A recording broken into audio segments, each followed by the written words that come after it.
meeting, 6 o'clock, so we're going to call the meeting order. We'll start with roll call, sir. Bob Smith. Here. Michelle Locke. Zach Boslett. Here. Craig Dickman. Here. And Nikki New is excused, all present. All right, please rise for the pledge of allegiance.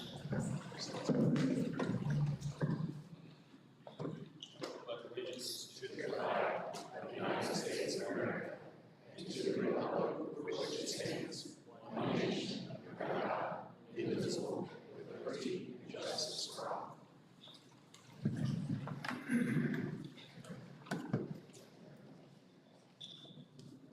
All right, once again, welcome everybody. Hope everyone had a chance to sign in. Get comfortable if you have not marked yes or no for public participation, must do so if you wish to be heard in the meeting. So I just want to make sure that is noted. I saw 1 or 2 blanks up there, so just wanted to double check that as we get rolling. So moving on, are there any additions, deletions, or changes to the agenda as it sits today? Okay, hearing none, we will call the agenda as final and move on with reports and presentations. Starting with our building reports, we've got Greg Schneider with the City High School and Beth Abbott and Whittier. You guys can come on up whenever you're ready and tell us what you got.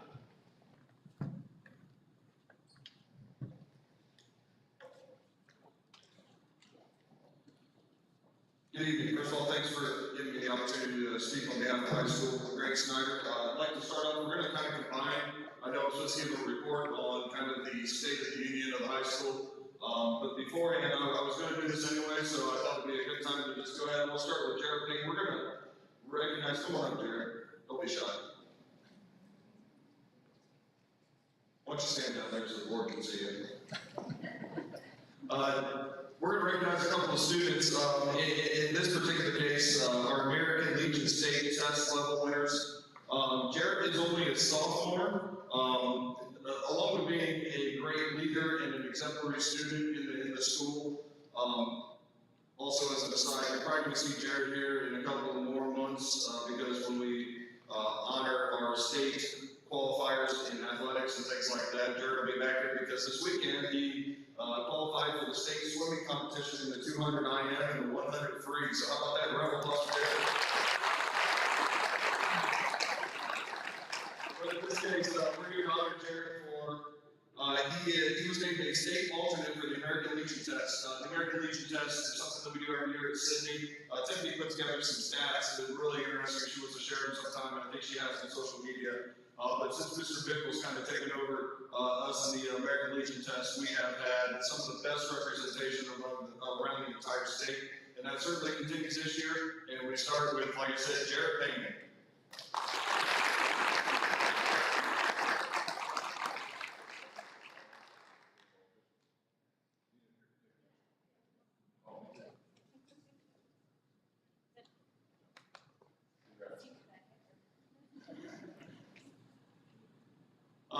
Next up, Nathaniel Gailey coming up.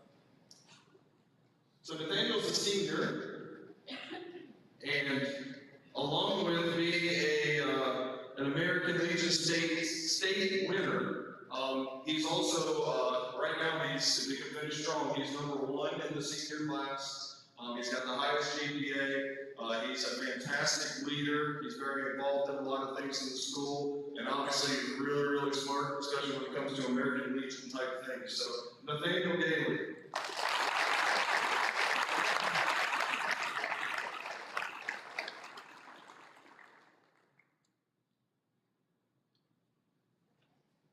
Okay, I gave them and their families permission to go home if they wanted to, because they hear me every day on announcements. They probably don't want to hear me more. I promised, I gave you guys a packet. I promised Mr. Watkins that I would not go through this line by line because I know people want to go home tonight. But the problem is when I started talking about high school and our students and our staff, sometimes I have a little bit of trouble stopping because I'm so proud of everybody. As we go through this, I'm going to skip through a lot of this stuff at the beginning because a lot of it you've seen in my weekly bulletins, a lot of the positives, and there are a ton of them. I'm going to highlight a couple of things, but what I really want to spend time on is going to be page 3 in your packet there, or the front of page 2, because they're front and back. So when we get there, I'll kind of slow down a little bit. But the first thing I want to highlight was our students. Board members, you can see there in your packet. Several student awards. Most of those that are listed there will appear in front of you at one of our board meetings. We will recognize them when we talk about our OMEA competitions, our BBA, and other state level participants. We try to get them here to a board meeting like Jared and Nathaniel.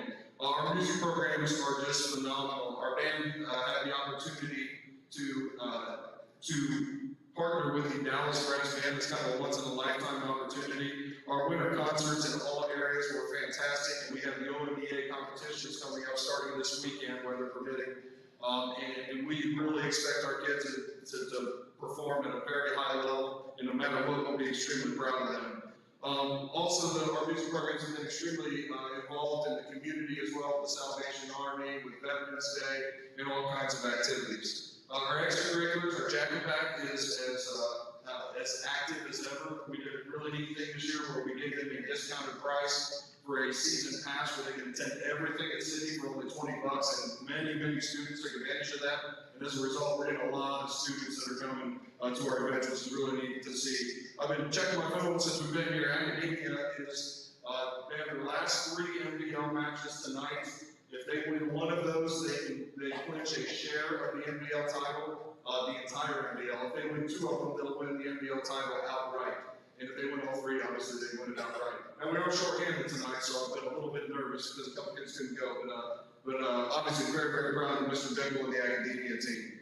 Athletic success. Just highlight that real quickly. You see there are Valley Division championships, and this is just so far this year. Football, girls soccer, both cross countries, both golfs, both basketballs, girls tennis and wrestling are all Valley Division champions, and that's what spring sports still to come. So obviously we've seen a lot of success in that area. And another area that our students are really succeeding is at UBCC, and that's really starting to take hold with our kids in the Career Center. Typically we have about 70 kids that apply to go to the Career Center, and this year our sophomore class we have 126. So 56 more kids applied for the Career Center this year. Typically, we have about 55 to 60 kids that attend per grade level, and we're looking at tentatively, probably somewhere, the number's probably going to come down a little bit and be between 75 and 80, which would be more than what we usually have. But right now, we have upwards of 90 plus kids that could end up at the Career Center next year.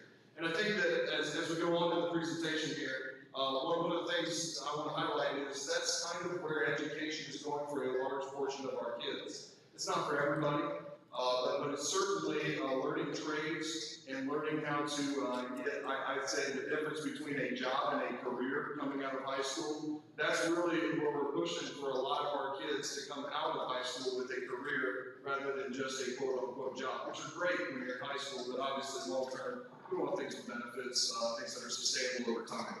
I wanted to highlight our staff real quickly. You see my weekly bulletin, all the things that our staff does. As a first-year principal at the high school, first of all, I wouldn't be where I am without your support up there on the stage, Mr. Humble, Mrs. Gessler, and the Board of Education.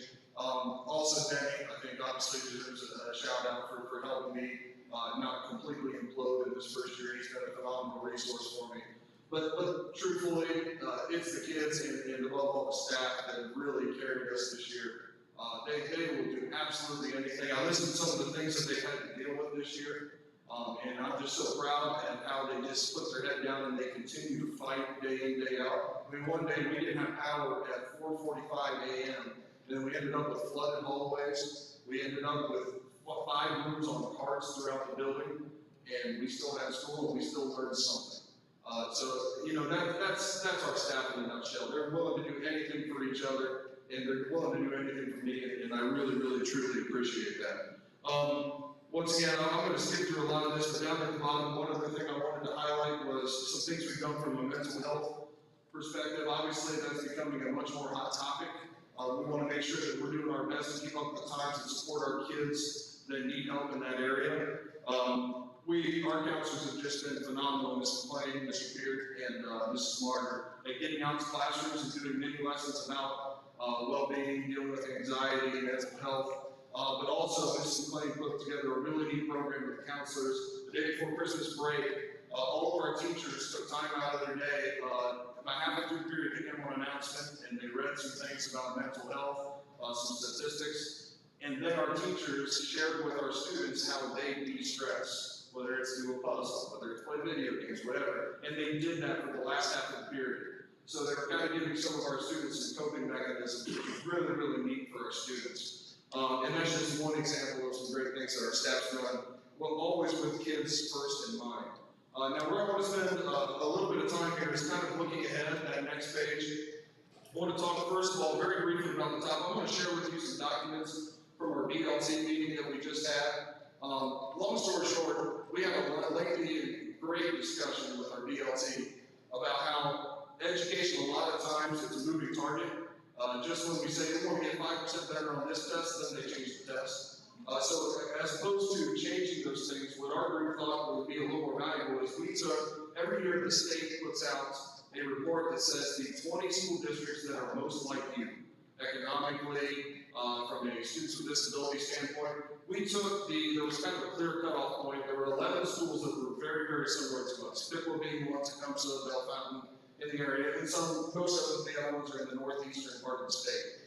And what we did was we kind of compared ourselves to them on our state test scores, because we said, even if the state moves the target, they change the test, or whatever the case is, they're changing it for everybody. So how do we compare to those schools that are most like us? And to be honest, when we looked at it, we weren't real happy with where we were.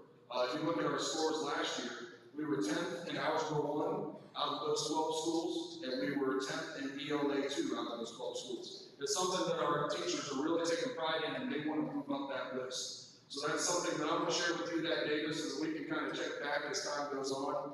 We can see how we progress, hopefully getting in the top half of that, and then getting toward the top, and then maybe we're comparing ourselves to other schools that aren't even on that list. The other thing is, with the class of 2023 and beyond, the graduation requirements are greatly changing. And I want to highlight a couple of those. First of all, career pathways are going to become much more important, like we spoke before, the interest in UBCC and the career centers. But more than anything, there's basically three parts to the new graduation requirements. You got to get your credits. You got to get these things called seals or stickers, is what some people are calling them. We have a pretty good plan to get those. The part that's new is you have to exhibit competency, which means you have to get a 684 or higher on Algebra 1 and ELA 2. That's why we're kind of referencing those tests, because those tests are going to become really, really important when it comes to graduation. So we've done some things we've instituted some new curriculum to help kids in math. We've done some vertical alignment in ELA that we think is going to help us on those tests. But we also need to have a little bit of a backup plan. So if you don't show competency, if you don't get those scores, the next thing that you can do is you can complete a pre-apprenticeship, or a 12-point credential. These are career-based activities. So we're really growing and we're pushing our construction manufacturing program, our agriculture program, because those can help some of those kids that may not get those test scores, and they can help them eventually graduate. That's kind of the Cliff Notes version of that. The other thing that is really going to hit us in the next couple of years is the state has come back and they've said you need a half credit in financial literacy. Now that has always been the case, but now it needs to be, it is explicitly said it needs to be a standalone course. We've kind of embedded those standards in social studies classes before, and now it has to be its own course. So we're kind of figuring out how to implement that. I spoke with some of the other principals from the MBL at the last meeting on what their plans are to do that. We think that we have a solid plan going forward, and that's something that over the next couple of years we're really going to have to address. And then finally, the fine arts. So the state of Ohio has gone from you needing a half credit of fine arts to needing a full credit of fine arts for graduation. So basically they've doubled the requirement.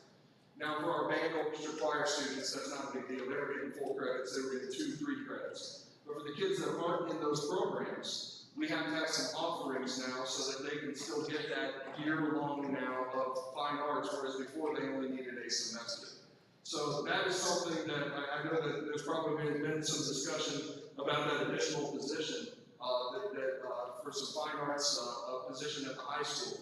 I think that's going to be really important in the future. Right now we have 419 students enrolled in our fine arts. programs, and we expect that to be, we're kind of predicting a little bit, but with the enrollment coming in and with this requirement beefing up, we're expecting that to go up by 150 to 200 requests. And obviously, we have to have places to put those kids. And furthermore, our average study hall right now is 86 kids per study hall, and it's probably, once again, we've got fewer kids going out next year than we have coming in. So that number's probably going to creep up even higher if we don't start having some places to put these kids. So that kind of talks about the fine arts and where we're going with that. But a lot of changes on the horizon from the Ohio Department of Education in their graduation requirements. And then the last thing I wanted to hit was one of the biggest things we do, because it kind of sets the foundation of everything, is our process for the master schedule. I have no idea if we do it perfect, but I did want to hit on the process where we are in that, because that hits pretty much all stakeholders. That's important for our teachers, that's important for you folks, that's important for our community, for our kids, obviously, and for the families. So I wanted to kind of hit where we were in that process. So we usually start scheduling for the next year in January, is when we start that process, and I'll go through these bullet points. What we did was we had three principals. I might have an assistant principal too. We might have 3 assistant principals and 3 counselors. So we pair up, and then we split all of our departments, and we start off in January with an initial meeting with all of our departments. In that meeting, we talk about possible class offerings if they want to change any classes for next year. We talk about their planning period requests, program updates, what the state of Ohio is saying about their programs, and we get input from our teachers on what they think this schedule and where we need to move for the next year. And then after that, we get back together and our teachers give recommendations for our students on where they think they should go next year. Because obviously, especially as we get to the junior, senior year, there are a lot of options. So it starts off actually with a teacher recommendation. Then we move into February, where we start reaching out to our middle school folks, and they were fantastic in giving us some recommendations for our core areas, English, math, social studies, and science. Based on testing data, based on their observations in class, where should they go? And they were fantastic. I can't thank you enough for helping us out with that. And then we start talking about with our ISs, and we actually just had this meeting last week about our students with disabilities and what their best fit is, what supports we need to put in place for them, so that we can start formulating that plan and start dividing caseloads and so on and so forth. That's kind of where we are now. Now, looking forward, we are currently also inputting student requests that were made by the teachers, recommendations. And then our counselors next week are going to begin meeting with students individually, every student from grade 9 through 11, who are coming back next year, and they're going to have those discussions with, hey, this is what was recommended for you. What are your ideas? What do you think? You don't want to take art, you want to take weightlifting, things like that, conversations like that. Then we move into March, where we finalize those student requests. And on March 4th, we actually have the 8th graders all coming over in shifts. Mr. Rhodes has been great in helping organize that with his team, so that we can get kids over here to see our electives, because the core teachers are kind of telling them what classes they should probably be in for the core. But what are they interested in? They're going to come and they're going to see our weight training program, they're going to see our technology program, our medical program, our construction program. They're going to see all of those so that they can actually see them in action and what they might want to do. After that, we will meet with the departments, because at that point we'll have a pretty accurate, it's not completely accurate, but we'll know how many requests we have for basically all of our classes, and we'll sit down, and these discussions are led by me, but we basically say, all right, we've got 72 sections of this to teach, or 36 sections of this to teach. These are the numbers, this is what the data sets kids are going to take next year. How can we divide this up, and how can we put this in place best for you to reach our kids in the best way possible? And we have those discussions, and then after we have those discussions, there's usually a couple of tough decisions that I get to make. But I don't know if we do this right. I don't know if every step along the way is perfect. We're certainly going to get better at that parent communication piece. So like I said, I don't know if we do everything right, but I do know that we do it all together. And I think that that's really helped us as we move forward, in the past, and obviously things change every year. And we can't please everybody, but we always know that we're going to put the kids' interest in the front of our mind when we make those decisions. And our staff and my administrative team has been fantastic at that. So with that in mind, am I supposed to entertain any questions, or am I just supposed to get the microphone back? Does anybody have any questions? Yeah, certainly want to take the opportunity to ask any if there are any. have nothing. You're a great job. I appreciate that, thank you. And by the way, you'll see on there, I made a note about guest speakers in the building, the best one we've had so far this year was Mr. Greg.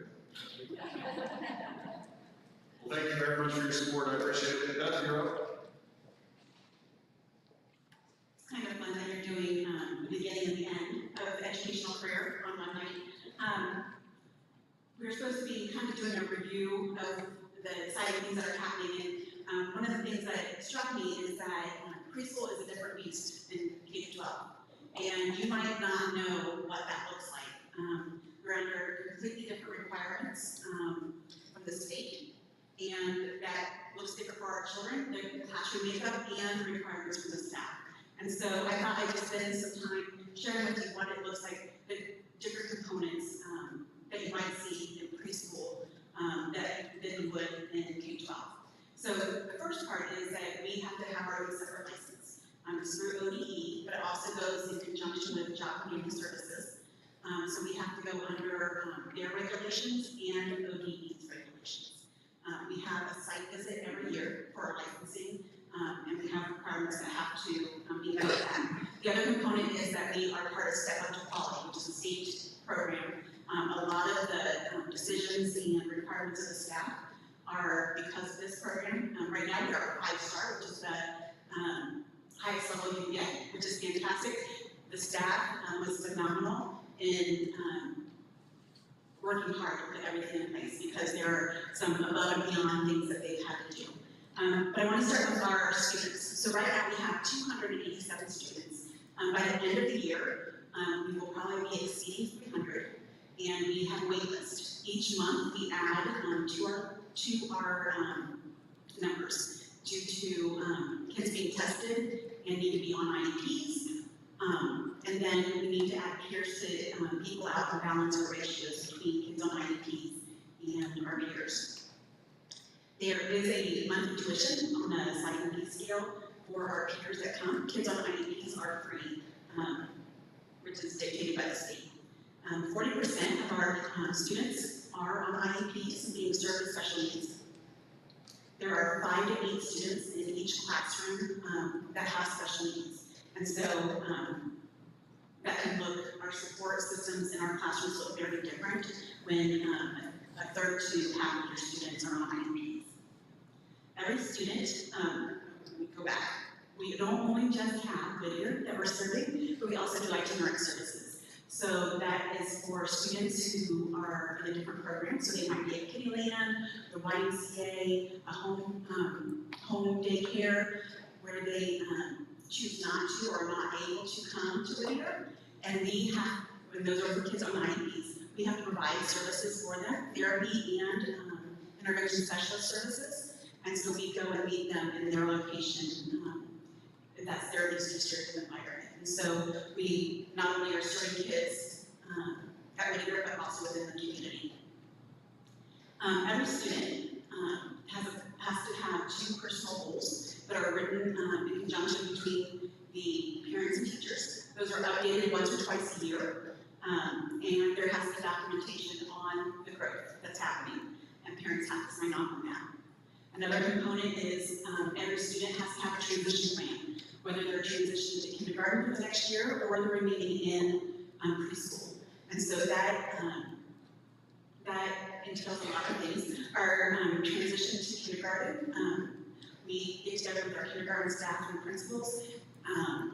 In March and April, we'll be having a panel for parents at the new school at Longfellow or Emerson, meeting with the kindergarten staff, answering questions, sharing information. We'll also have a panel separate for kids that are with multiple disabilities that will be at Longfellow, because that's a whole different setup and different set of concerns. So we have 3 different panels that come together to start that transition.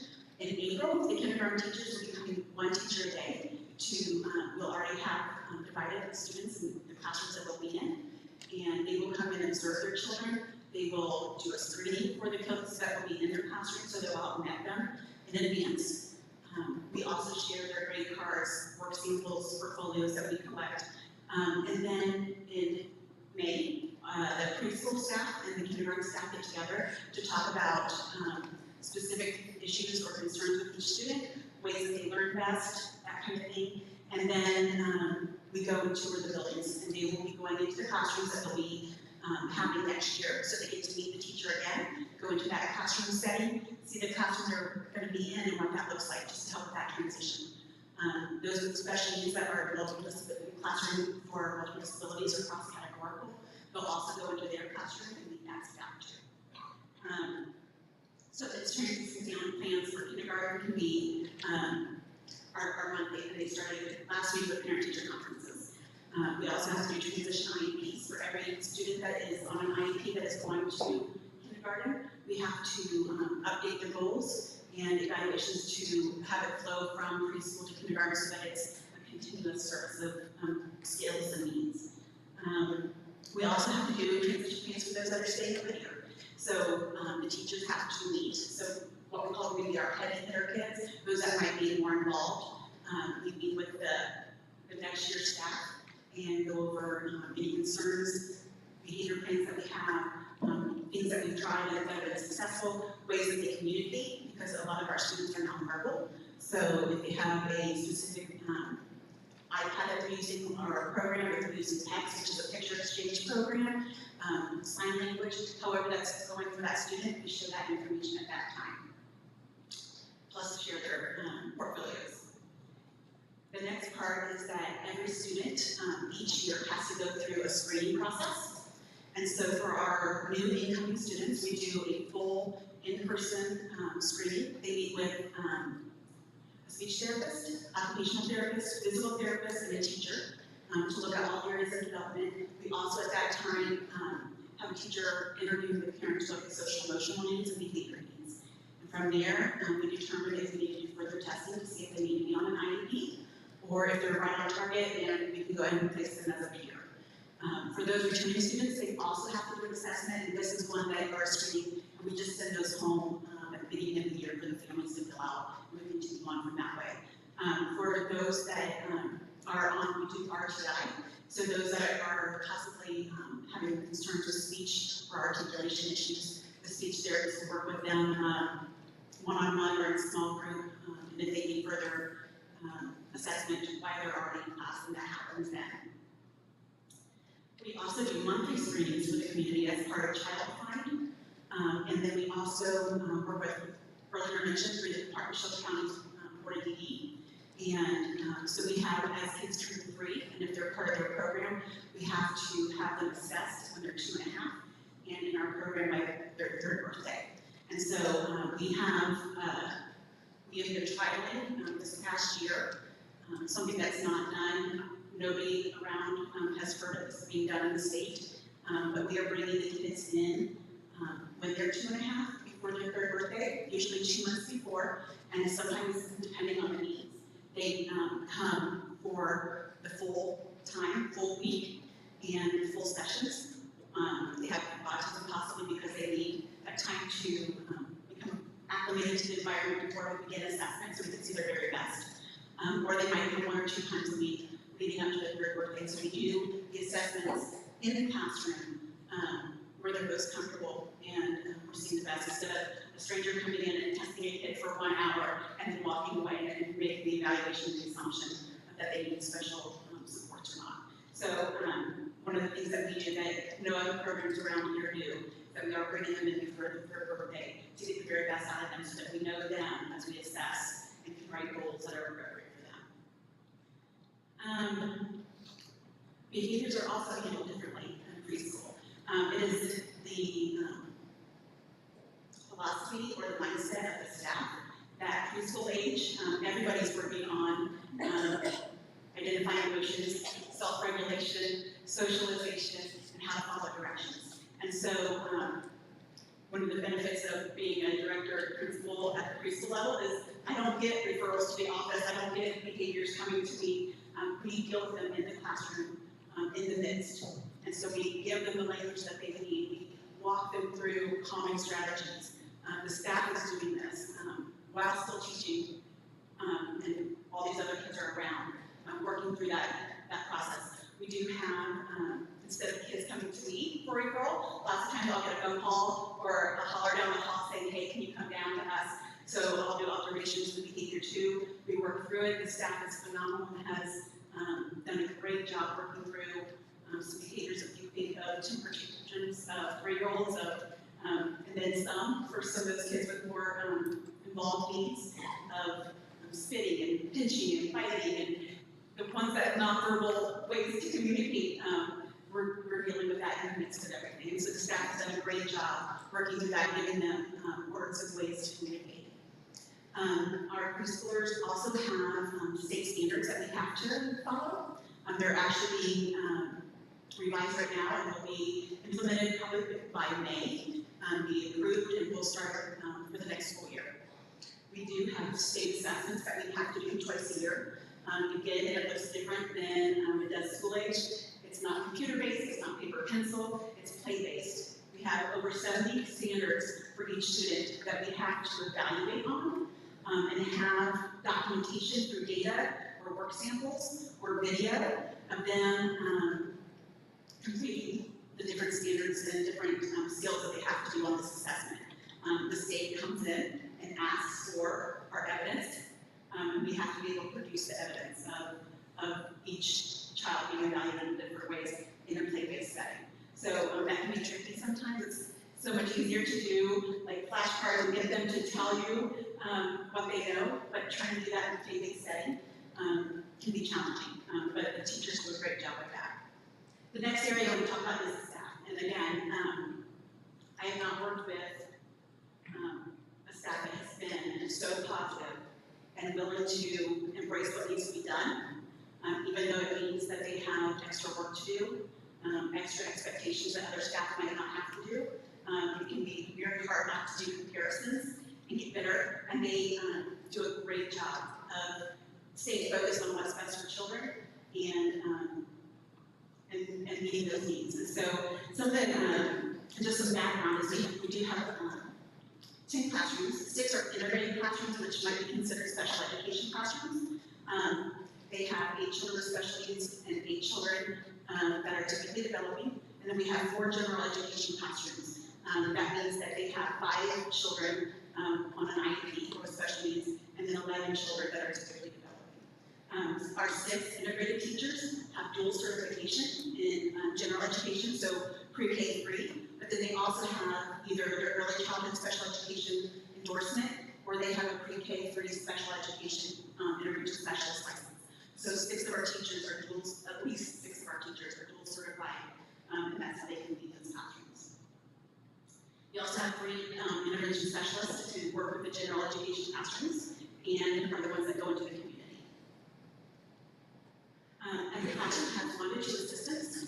We have to do that because of state ratios that mandate that we have assistants. The classrooms that have 2 assistants are most of the time when there are higher needs in those classrooms or higher numbers of kids with special needs.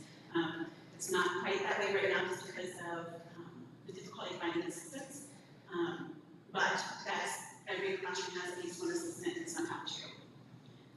Our teams, our teachers work as teams because there's such a high number of children with special needs. They work together and do planning with the teacher. If there's a separate intervention specialist, their assistant, the speech therapist, occupational therapist, and physical therapist. So on a weekly basis, they look at their lesson plans and go over what needs to be happening. Therapists give support on how to differentiate instruction or how to present something in a different way. They might come up with ways for them to communicate their information. So they work as a team. And I think that has really helped the collaboration and the positivity in the building because you're not doing it alone. There's a team helping you and supporting you. Another component of that is working on TPTs and looking at our standards.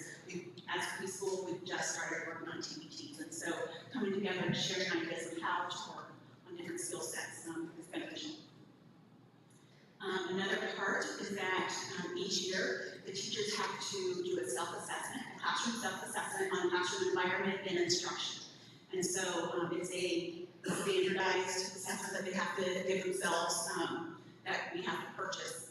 And from there, they have to create a goal that they're going to work on in the classroom for that year. So it might be increasing their science education, or working on getting, it might be more environmentally based.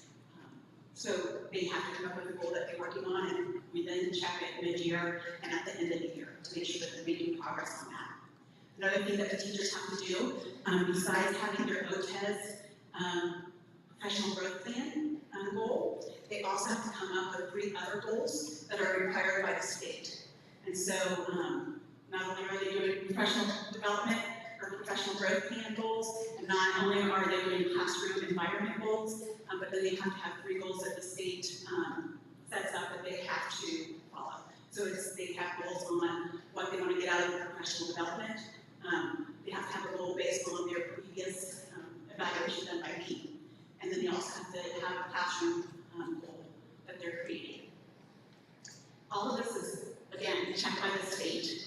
We had our evaluator come in May, and we had to gather all of this information, and she went through every teacher's things to make sure that we were in compliance and that we were following through and making sure that the goals were being completed. The next thing is lesson plans. Every teacher does lesson plans. Some are very thorough, some are kind of just jotting down what they're going to do and what standard it goes with. The state has told us what it's going to be in the lesson plans. Our teachers are already doing a great job doing that. Our lesson plans have to be posted each week in the classroom. The 2 things that have been added this year on lesson plans as a state requirement is one that they have to, within their lesson plans, they have to show differentiation of instruction for specific students for different activities. So they need to have one activity, but how is it looking for those that are lower functioning, maybe nonverbal, or don't have fine motor skills, those that are right on target, and those that need extension. So we have to show all of those areas in our lesson plans and have it listed out who's in those areas.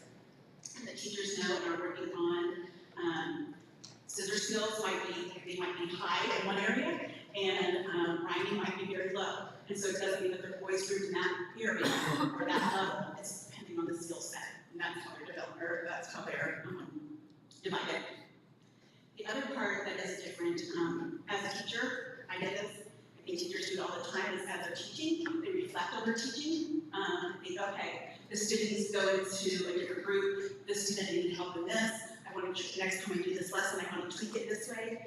For the preschool staff, they are now mandated to write a reflection of their lessons for the week, and share how that is going to impact their instruction for the next week. So it has to be in writing, and that's one of the things that the state will be coming in and looking for. So as teachers, we just do it naturally, but now the state wants it written out to show that it's happening. The other thing, another thing is, again, not in regards to those test requirements, when teachers have to be evaluated and those standards, every teacher and assistant in the building has to be observed and evaluated twice by me every year. So even if it's not an evaluation year, they still have to have an evaluation done twice a year, 90 days apart, at least 90 days apart. So typically assistants aren't, there's not an evaluation or observation that happens during the year. They do the final write-up. And so for preschool, even the assistants have an evaluation that happens twice a year in every teacher. Another thing that they have to do is that they have to have 30 hours of professional development that's Ohio approved every 2 years. So within a 2-year period, they have to have 30 extra professional development hours that are Ohio approved. So if we're doing PD within our district, that doesn't count. It's above and beyond that. And so there's a program that they can go to watch things online to get that done. But it's 30 extra hours that assistants and teachers and therapists have to do. They also have to, within the first 30 days of being hired, they have to do a 6-hour online training, and then 2 other trainings that are, I think, 2.5 hours and 4 hours, that don't go toward that 30 hours. It's separate.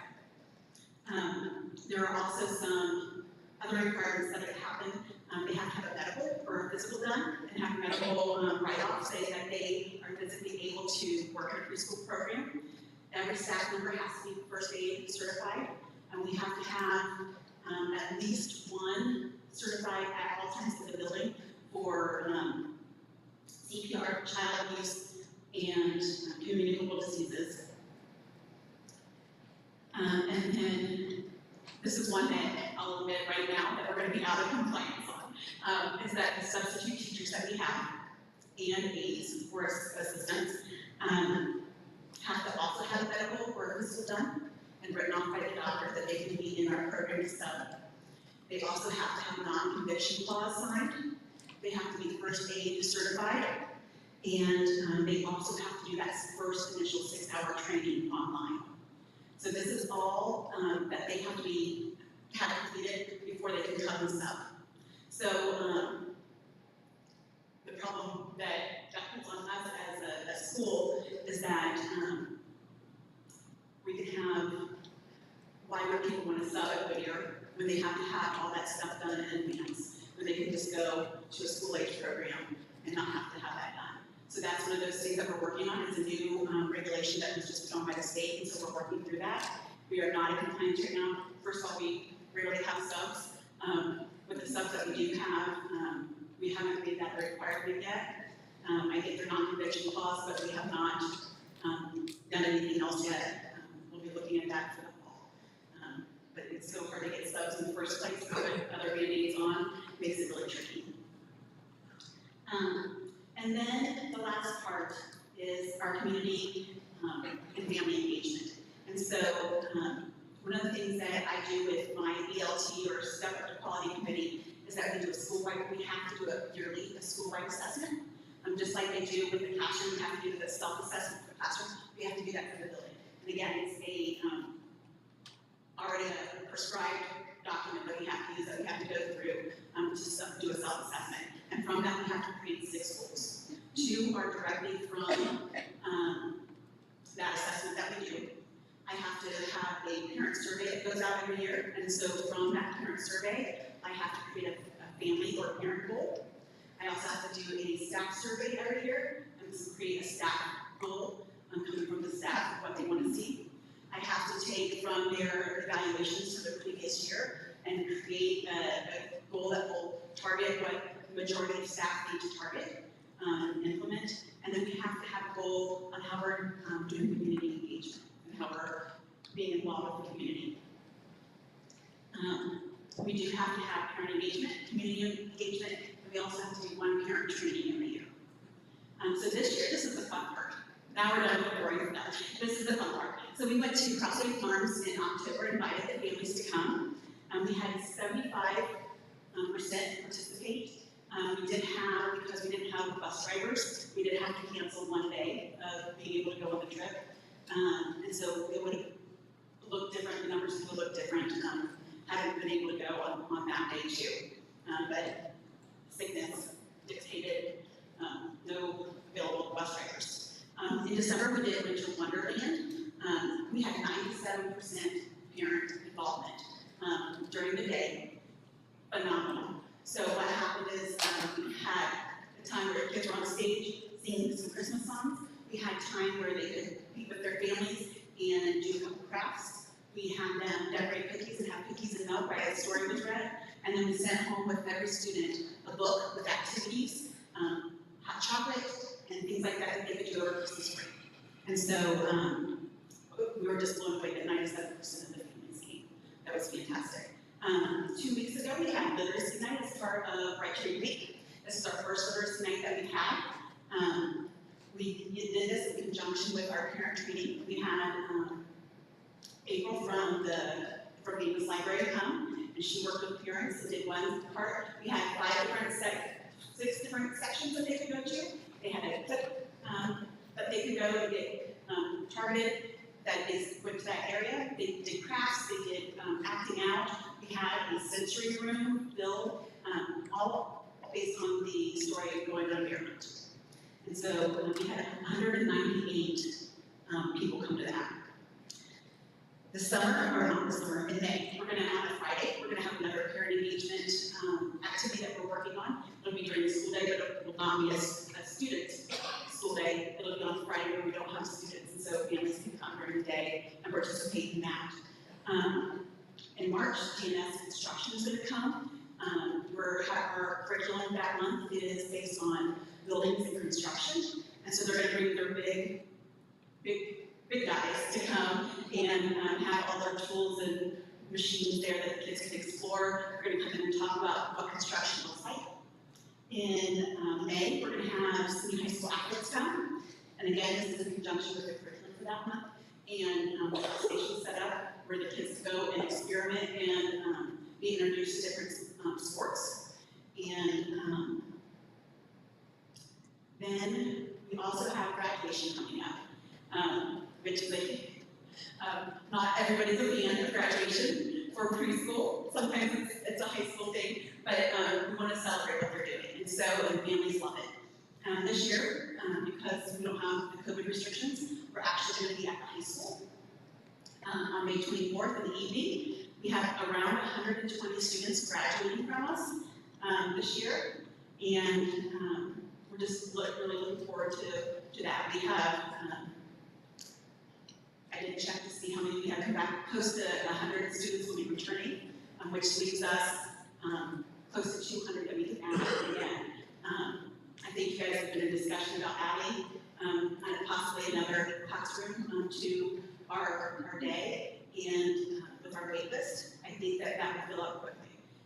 So it's been a very positive experience. I think parents are pretty excited and pleased with what's happening in our program.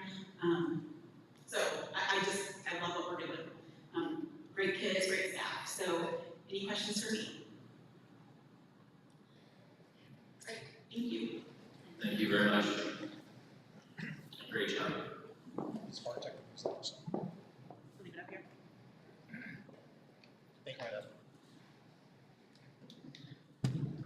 Excellent. Thank you both once again for those excellent reports. It's good to hear the things that are happening. Like you said, at the beginning of the education process all the way to the end with our district. So moving on, the agenda, we will hear from Martin. Good evening. At our last quarterly status meeting, Bob, Brooke, and Mike asked me to come and give the new board members an update on what's been going on with technology. So this is going to focus on quarter two back in December. Some quick updates for you. I'd like to run through our team here for the new board members.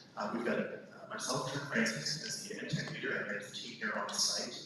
We've got Dominic Bruno, who's our network administrator. He's part of our Greater Engineering Resource Center across all of our schools that we manage. So not only do we get Dom's expertise on the site here every day, but we get to draw on network engineers, systems administrators elsewhere to help us out with anything that comes up. We have two classroom technology coaches, Christine Jesse and Carrie Kaiser. They work with our teachers to integrate the technology into their lesson plans. They've been instrumental in a few things, especially going remote, helping teachers transition their lessons to primarily online, helping them use the tools that the district has purchased to give their lessons the best way possible. They're just really great assets for the team. And then Cody and Andy, our IT support specialists, on the ground dealing with our tickets every day. So yeah, that's the team there. So quarter two overview, some quick service level statistics for you are there. We go 496 tickets were opened by teachers and staff, and we closed 509. Some of those left over from the previous quarter. All tickets were closed. 80% of tickets were closed within 1 day, 90% closed within 3 days, which is pretty good. We're proud of those numbers. Most tickets getting resolved quickly. On to the next slide, completed projects. So as part of ongoing infrastructure refresh, we deployed new phones for the whole district. I think most of our phones were over 15 years old. So everybody got a new phone, which has been great. We deployed 425 new iPads for elementaries. Most of our iPads in the district were old enough that apps from the App Store could no longer update. So this got us actually to a one-to-one count in a lot of classrooms, providing additional cards and devices, and got our devices up to date so the teachers can use the latest applications whenever they need to get the students involved. And then we also removed quite a bit of e-waste from various offices to make sure that we can stay organized and keep track of what we're doing. So a little bit of forward thinking here. This is stuff that we've been working on this quarter. Tomorrow we are actually deploying the remainder of our 80 elementary teacher laptops. Beth and Whittier and the teachers have been taking advantage of those laptops already, and they're very excited. They flip over, they've got a touch screen, they can cast into their new meeting panels, they're pretty cool. So we're excited to get those out. And then Friday we're working on deploying some new Chromebooks to the high school that will make sure that the high school has one type of Chromebook in the whole building going forward. Allows for students and teachers to collaborate with those devices easier, allows for us to support those devices easier, get those standardized, and we're excited about that too. We're working on installing the remainder of the new network infrastructure in the elementaries, the switches. Those are coming along nicely. We're getting quotes and numbers together for laptops for our middle school and high school teachers. And finally, we're investigating new tools to give teachers in the classroom Chromebook management opportunities. So these include programs like GoGuardian or Securely, and I'm working with those vendors that give teachers the ability to see everybody's screen in their classroom. They can close tabs on individual students' Chromebooks, they can block specific websites. There's a lot more to those programs, and I'm working with those vendors now to kind of coordinate information on those so that we can make a good decision if we want to pursue that. The next slide is a little bit of what Christine and Carrie do. Those are the goals for those months. Those are the specific goals that we outlined in our professional learning syllabus that we distribute every month. But I also wanted to highlight the work that they do on the everyday with panels, Schoology, like I said, the remote learning when we had to go remote there for a few days. They do a great job working with the teachers, making themselves available for any questions they have. And I'm really excited about what they do. Okay, section 2 is the asset lifecycle management strategy. So this is a document that we compile every year, and towards the end of the calendar year, we take a look at our inventory. We manage our inventory throughout the year so that when it comes time, we can pull reports to know what we've got, where we've got it, how old is it up to date, is this something we want to refresh? And this document is long, it's got a lot of tables and numbers, but it helps us to know what we've got, its life cycle, what we need to replace, and it helps us to plan proactively, I think is the biggest part of this document. We are able to anticipate budgetary needs years in advance with this, so that you don't come up to a year when none of your Chromebooks can do state testing, for example. You stay ahead of that curve. You don't have to make big purchases because you're refreshing year after year. So the next page is kind of the recommendations that we came up with in that document. We recommend that we refresh 20% of the Chromebooks in the district every year, specifically grades 5 and 9. So you get a new Chromebook when you're a 5th grader, you get a new Chromebook when you're a 9th grader, and they follow you to when you leave those buildings.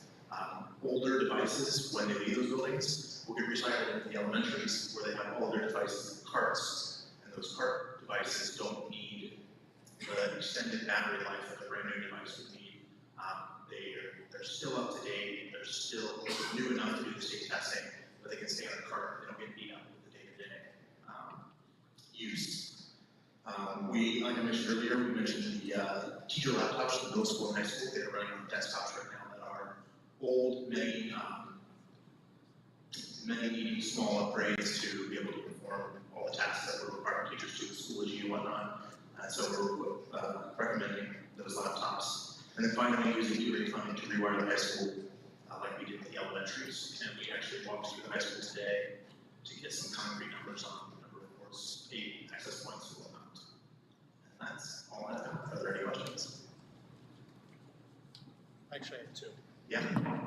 The Chromebook management program. Yeah. Will there be professional development for the teachers on how to use that?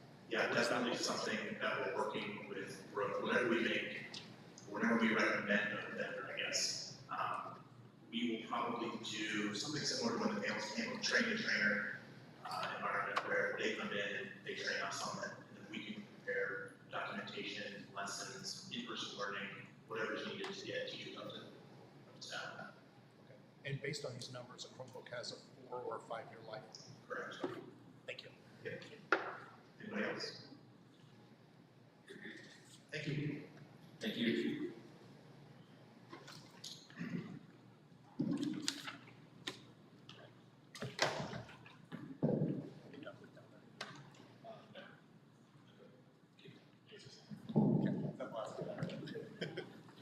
You can keep going. Just leave that. Okay, moving on the agenda, on to the staffing. Okay, so we have three parts to this tonight. We have a staffing report proposal that Morgan and I want to give.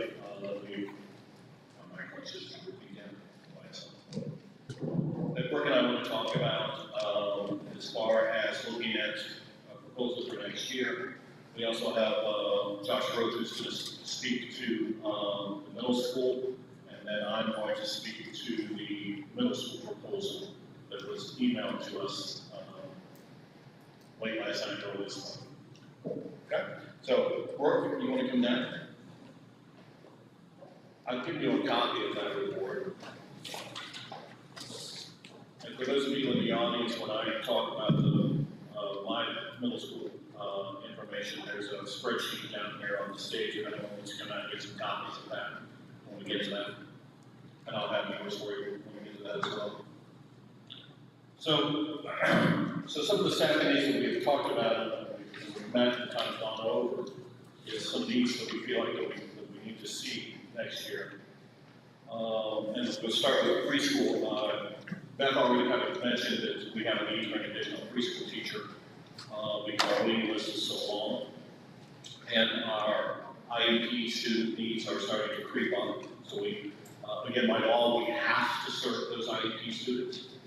So with the growing waiting list, we feel like we can do that and again, see more kids and get them ready for school. So we can increase the number of students. The only thing that will do is it does kind of displace latchkey, and so we're working on a plan to at least clear out the Parkview gym that will allow latchkey to move over there and be able to utilize that space a little better than the two classrooms. We'll have to take one of the classrooms that they're currently in and they need to. The next is K-12 interventionist. Neil Laval, our special ed director, and I and Brooke have been looking at the needs. And you know, when we're trying to pass the levy, we really cut to the bone in a couple of areas, and IS is one of the areas that we really cut. And we feel like that we need to kind of restore some of that, just simply because the IS caseloads are too high right now. We're still in compliance, but we're very close to not being. So we need to increase that. So we're looking to add 4 positions back. Also with the incorporation of Java, we have a very good percentage of kids that are in Java that needs IS support. And so we were using some of the out school folks to carry that, but it's just, they're not able to do it while supporting the out school. So we feel like we need to add 4 of those positions back. Because of the numbers in 3rd grade, we currently have 10 second grade teachers for 230 students. So when they go to 3rd grade, we're going to need to add those positions back. And then the class sizes will be kept closer to 23, 24 kids at that point. Because of also that, we will end up needing to, we currently have 2 teachers that split between the middle school and Northwood. And by adding back the 3rd grade classrooms, we will need additional special area help back at Northwood. So we also talked with the middle school admin staff to talk about creating more opportunities for kids, but it basically means that we need to make our special area teachers full-time back at Northwood. And then the next is when we talk about the additional opportunities for kids. The middle school used to have 2 art teachers, went down to 1.5, then went down to 1. we have a lot of students that wish that we could get art in there and their study hall numbers, and I think Mr. Roth is going to speak to this in a little bit more detail. But their middle school numbers are extremely high in study halls, and we want to get kids out of study hall and give them more opportunities. The high school would like, and again, we used to have a TV productions class that actually Mr. Schneider used to teach, and he has recommended that, again, due to the fine arts credits that are necessary, to add an additional art teacher, but it wouldn't be just an art teacher. We're looking at doing graphic arts, TV productions, and the other thing, yearbook. Oh, and yearbook. Because currently yearbook is done as a supplemental, and the person that is doing that has said, I'm done. So we need to figure out how we actually do the yearbook, because it's important that the kids actually end up having a yearbook. And the fine arts classes right now are very overcrowded to begin with. Again, with the increased number of students with disabilities and testing, we need to go back to having 4 school sites. We had 4, we went down to 3, and it's becoming very obvious that our school sites are stretched to the limit. And one thing I want to say about our school sites is, unlike some of the other districts, our school sites do more than just test kids, which I think is important because they do a huge contribution to, and you heard it talked a couple of times tonight, about the mental health aspects that is needed more and more throughout the school. Our school sites actually do help with a lot of that. If they only just did testing, we could probably get out of the 3, but quite frankly, I don't think that's what we should be doing. I think we need to be, again, offering more services that we can to kids, and I think we can do it. And again, we'll look at the finances and feel like that's something that we should be able to do. The next is the SLP, or the speech language pathologist. Our speech numbers are extremely high, and our speech language pathologists are stretched to their limit and beyond to try to get enough minutes in. And so we feel like we have to have some assistance there. We also know that with the increase of kindergarten numbers and the large probably classes coming in from preschool again, you heard Beth say that there's going to be 124. Last year there was 125, but the actual number of kindergartners that came in was over 250. So we know that that number is probably going to be the same. It's probably going to be double that 124. So we know about another 100, probably expecting like 250 kindergartners to come in. So we know that the K-1 area needs some additional help. Our biggest problem right now is we do feel like we're probably going to have to add some positions. The biggest problem we have is filling positions. We currently have, we actually added positions this year throughout the year to accommodate some of the larger numbers. Unfortunately, we didn't get a lot of bodies to fill those positions. We currently have 7 open 8 positions, so adding positions doesn't necessarily translate into more people. But we're going to do our best to get folks in there and fill those positions when we need it. The last is something that we had on the books for, it was supposed to be a transition 2 years ago. Right as we opened preschool, we had created a student services coordinator that would work and assist the special ed director. Excuse me. And that person was going to be Beth. And then when we started the preschool, we had a principal in there, and Beth was supposed to do 90% in the preschool to help get it started, because as you can tell, Beth is an expert in preschool. And worked 10% to help at that time, Chris Barr, the special ed director. And then each year that was supposed to change. The next year was supposed to be 50-50, and the next year was supposed to be 90-10, the opposite. Unfortunately, with the financial crisis, we ended up eliminating an administrative position, and that basically disappeared. The principal moved to another building, and Beth filled in for preschool full-time. That has not made the need go away. The need has actually gotten worse, and we feel like that Mrs. Loveout has got to have some help. And So we're proposing that, we hire for that position. Brooke, did I forget? No, I would just like to add though, especially for those in attendance and those perhaps watching from home, is the rationale behind staffing decisions. For far too many years, administratively, we have had to make some very tough decisions because of financial situation. And so, as an administrative staff, tasked with the responsibility to staff and yet be fiscally responsible, I think it's important that, y'all understand that staffing is this request that we're making for these positions that we fill. We're not asking for more than what we foresee needing at this point in time.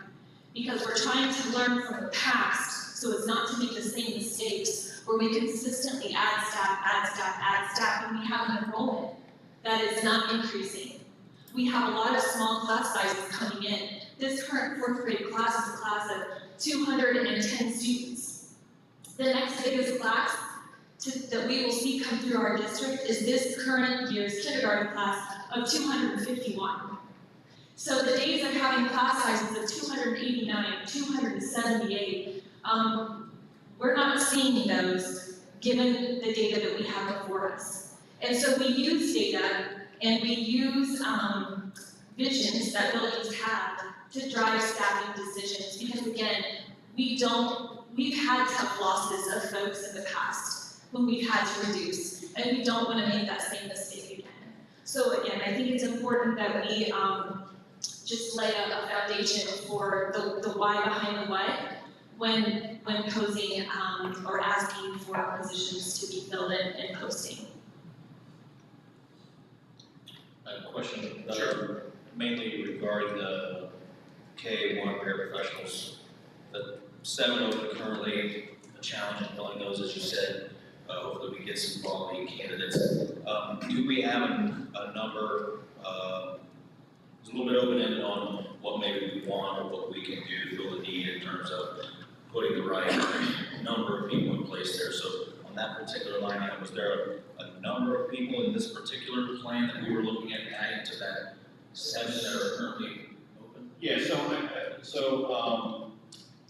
the number that we're probably looking at, again, if the numbers hold, is probably adding 6 more positions, 3 in each of the 2 buildings. But again, it's always going to be based upon need and what those numbers actually turn out to be. Which again would put us at 13 open positions. So I'm really hoping that we can start to kind of turn this around and get that. Again, I don't want to commit to 6, but I do think that that's probably the direction that we're probably looking. As far as your K-12 interventions, how many got let go last year? So interventionists, so we let 12 go last year. We let 12 ISs go We're last looking year. at that 4 right now. And so we'd be bringing back 4. Of those 12 who were let go, do they have the rights to the jobs to come back? So all of them have positions. All of them have taken positions in our districts. A couple of them we actually did and then called back at the end of the year, or at the beginning of the year. So the fact that they've got positions in other districts now, Correct. Because intervention specialists are really hard to come by. Just because they have positions, so do we have to contact them and offer them a job? We do, I'm trying to think about that. I think we do have to let them know that there are positions available. And you probably have a list of inventory. Correct. Yes. So just go ahead. Well, with the aides, I think the big factor is the pay. The cut was so drastic. Can we increase that? So we already pay more. So when we contracted out to the ESC, we used their pay scale, their current pay scale at the time. We have actually upped that $2 an hour compared to what they pay. Again, most of the county schools hire all their aides through the ESC as well. We're actually paying $2 an hour more than what the rest of the aides are. Can we raise that price? We absolutely can. We can absolutely raise that rate, and that's a decision that there's probably a discussion that we probably may need to have if it looks like we did not fill these positions. And But to again, that, I'm not sure, go can I ahead. just add for a minute to that with the filling of positions? We are not isolated in that, because the county schools, as Bob just mentioned, they also contract for paraprofessionals through the ESD, and they too have openings that they're unable to fill. And so, you know, we're in competition, if you will, with our neighbors. And we're paying more than they are right now. Again, we can raise that rate. Will that translate into more people? As you look around in today's job market, I don't know. I mean, you've got Wendy's and McDonald's paying $15, $16 an hour and still paying out. So, will it transfer? I don't know.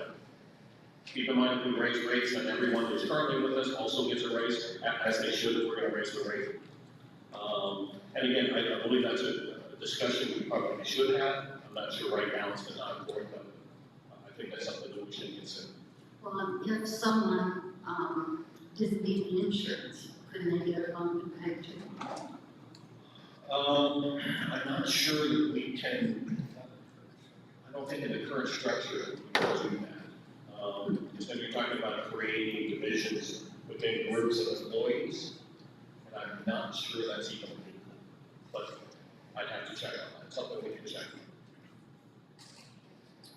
So with this current plan, if I've done my math right, going down through the list, if we were to achieve 6 additional aides in the 2 buildings on top of the 7 currently open, is that 20? Did I count right? 20? 28, No, overall, this entire list. all 20 personnel folks, yes, I believe that is the case. So then, it sounds like forthcoming, we might have a couple different discussions on middle school, but financially, we're not putting ourselves in a position like Brooke had mentioned before in terms of, you know, throwing the cavalry at it, right, at our own detriment. So I mean, I want to make sure in 2 years we're not having to cut to the bone as we did. So this is kind of the right sizing. Obviously, the community came to us in a supportive way with the levy.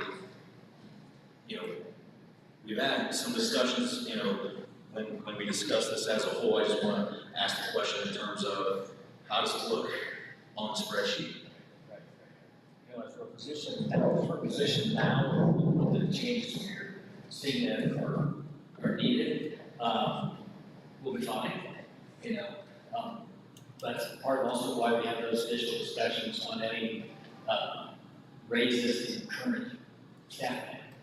You know, what is the impact of all of that, you know, not just in that group, but in the overall picture of the district's, you know, financial health in general. You know, as things look now, with things that we know today, the positions we're discussing here, we're positioned well to manage those. And then moving, I guess, beyond just in 2 years, it's gonna be a numbers game. You prepare your forecast every year. I mean, even on a 2-year outlook, we know we're good, and then as the need dictates, we can add, hopefully, more students come in and. A big factor that we know about, because we don't know what it looks like with the new state funding formula. We have a pretty good feel for what it looks like in 2 years. You know, if it carries through as they are saying they're committed to do, huge help with what it looks like for us. But again, it's only guaranteed for the current 2-year budget. We have to wait and see what the next budget brings. And I think in addition to that, Zach, when you talk about looking forward, I think it's also important that we recognize that some of the residual effects, and I'll even go so far as to say trauma, that the pandemic has brought new concerns and issues to our doorstep that we are no longer in the days of old, right? We can't keep doing what we've always done and expect it to work well and still meet the needs of our students. So there may be future needs that arise in addition to social emotional needs of our students, in addition to mental health of our students, that might shift what staffing we ask for, again, as we look ahead to the future. When we talked, I think, to go some things, I asked about the finance. In that, is there any way the student in the 8th grade can have that fine arts? So we're still exploring that. Okay. Yeah. See that as an option. Again, we're exploring that. Yeah. I'll have an answer for you soon on that. And that added fine arts credit, obviously, that comes down from the powers that be, and we've got to. Comes from Columbus, everything comes from Columbus. No, that's clear, I'm just thinking it serves as an example of filling needs out of that. Correct. We call those, Bob, you want to say it? No, I was gonna say, but that's not the only one. We just heard the Financial literacy. financial literacy. Yeah, those are called unfunded payments. Yeah. Okay, so that's all that Brooke and I have. I'd like to turn it over to Mr. Roth, who's going to speak to some of his ideas and staff, administrative staff ideas for the middle school for next year.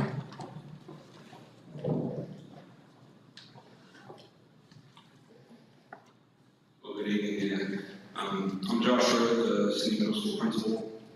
I'm here to speak to a way in which we may be able to better meet the needs of those which we serve our students. The administrative team has recognized issues with this year's schedule and will be able to take necessary steps to eliminate these.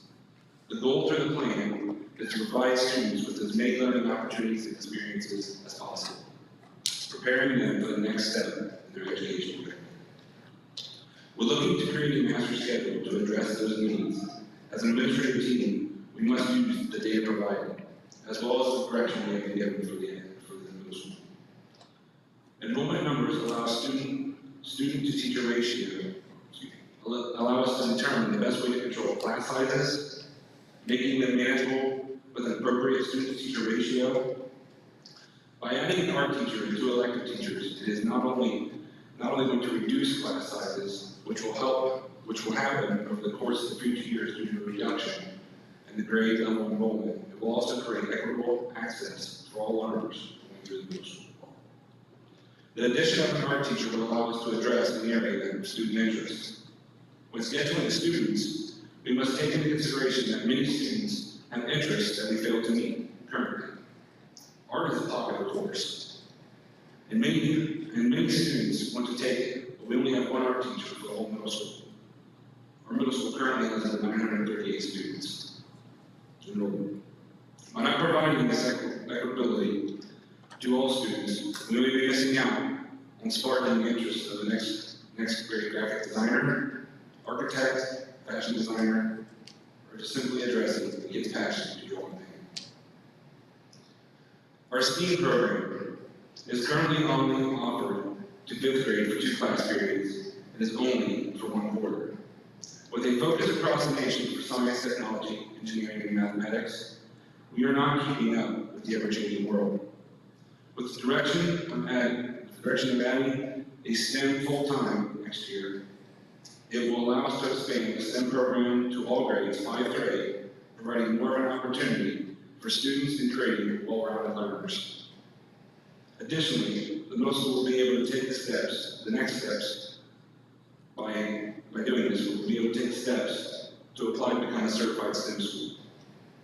For the community that our district resides in, this would help to support and foster growth for the industries and businesses, and will create a stronger partnership by preparing our students for the future where they choose one of the 3 E's: employment, education, or enlistment. Furthermore, we only offer choir for 1 period a day for each grade level. With the addition of a full-time teacher, this will allow us to grow the music department and expand possibilities for next year and future years. The revitalization of the City Theater will be a great partnership that we can expand and capitalize on. This staple in the city community will provide performances for our students and participation opportunities. We have a lot of students, that have many talents and interests. which include theatrical arts. This will also allow the middle school to utilize the space we currently have in our building and provide another opportunity for our students to experience and share their talents with the community. In closing, the middle school must continue to strive for excellence to expand the learning opportunities for those in which we serve. We must meet their needs and provide opportunities and experiences that will not only spark interest, but grow those that are already present. So after careful and thoughtful consideration, the administration feels that this is the best plan to serve those, the best plan for those we serve, the students. Thank you. Okay, I'm gonna give the board members a copy of the spreadsheet that I'm about to talk about, and turn on to copies here on the stage.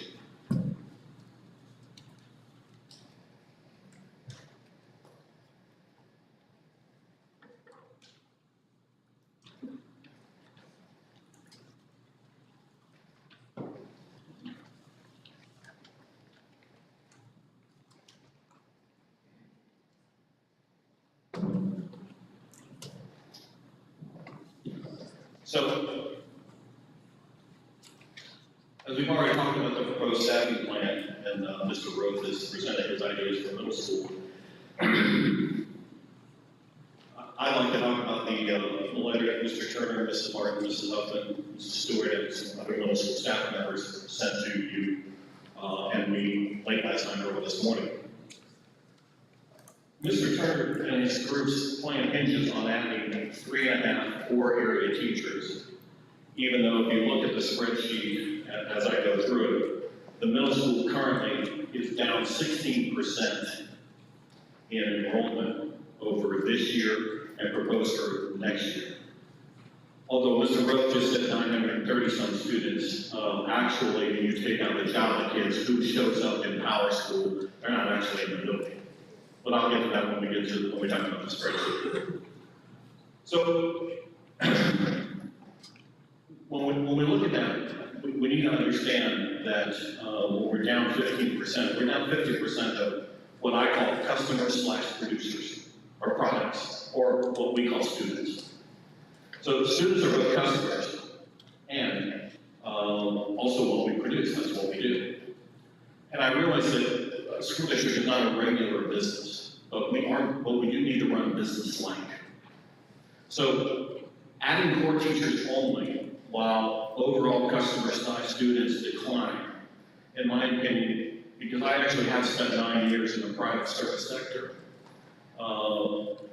and a company that is declining in customers, so to speak, would never add the same kind of employees while customers continue to leave. I think it's a detrimental decision. A business would not add more of the same, and neither should a business like school either.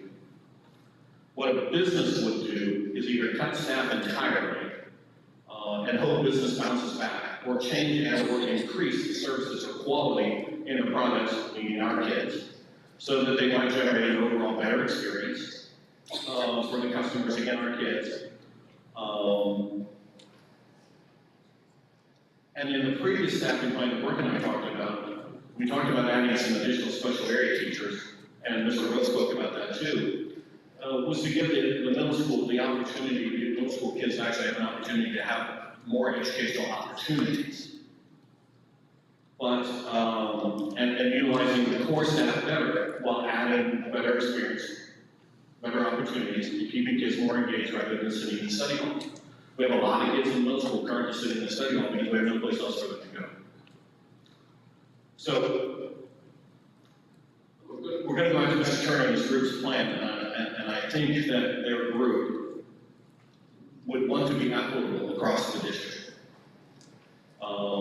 So I want to extrapolate out how their plan would look equitably across the district. So if you look at the spreadsheet, in the middle school, in 2021, we had 995 students. We now have 885, and next year we're projected at 838. So it's a 16% loss in students. I'm using the number of 15% just to make it easier to work with. Their proposal is to add 3.5 core teachers And I'm using the number 3, again, just whole numbers, it's easier to work with.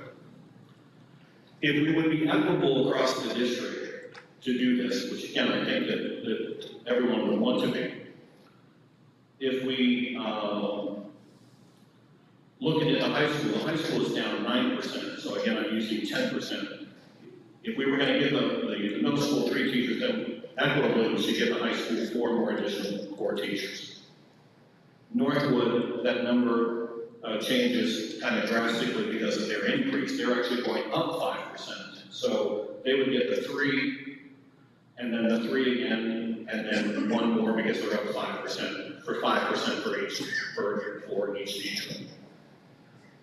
Keeping in mind that it's, we talked about already adding 2 teachers for Northwood because of the numbers going over there, so that number actually would be 5 in order to be equitable.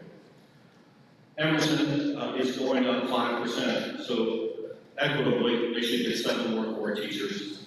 Longfellow should get 7 more core teachers. And then there's a myriad of things that happen if we go that route. So talking about some of the other things. In order to do this, in order to make it equitable across the district, we would have to add another full-time special area teacher that would share between Northwood and Parkwood, and when we get to that here in just a second. And then we would also have to add 4 special area teachers to Longfellow so that the Emerson teachers could stay there full-time.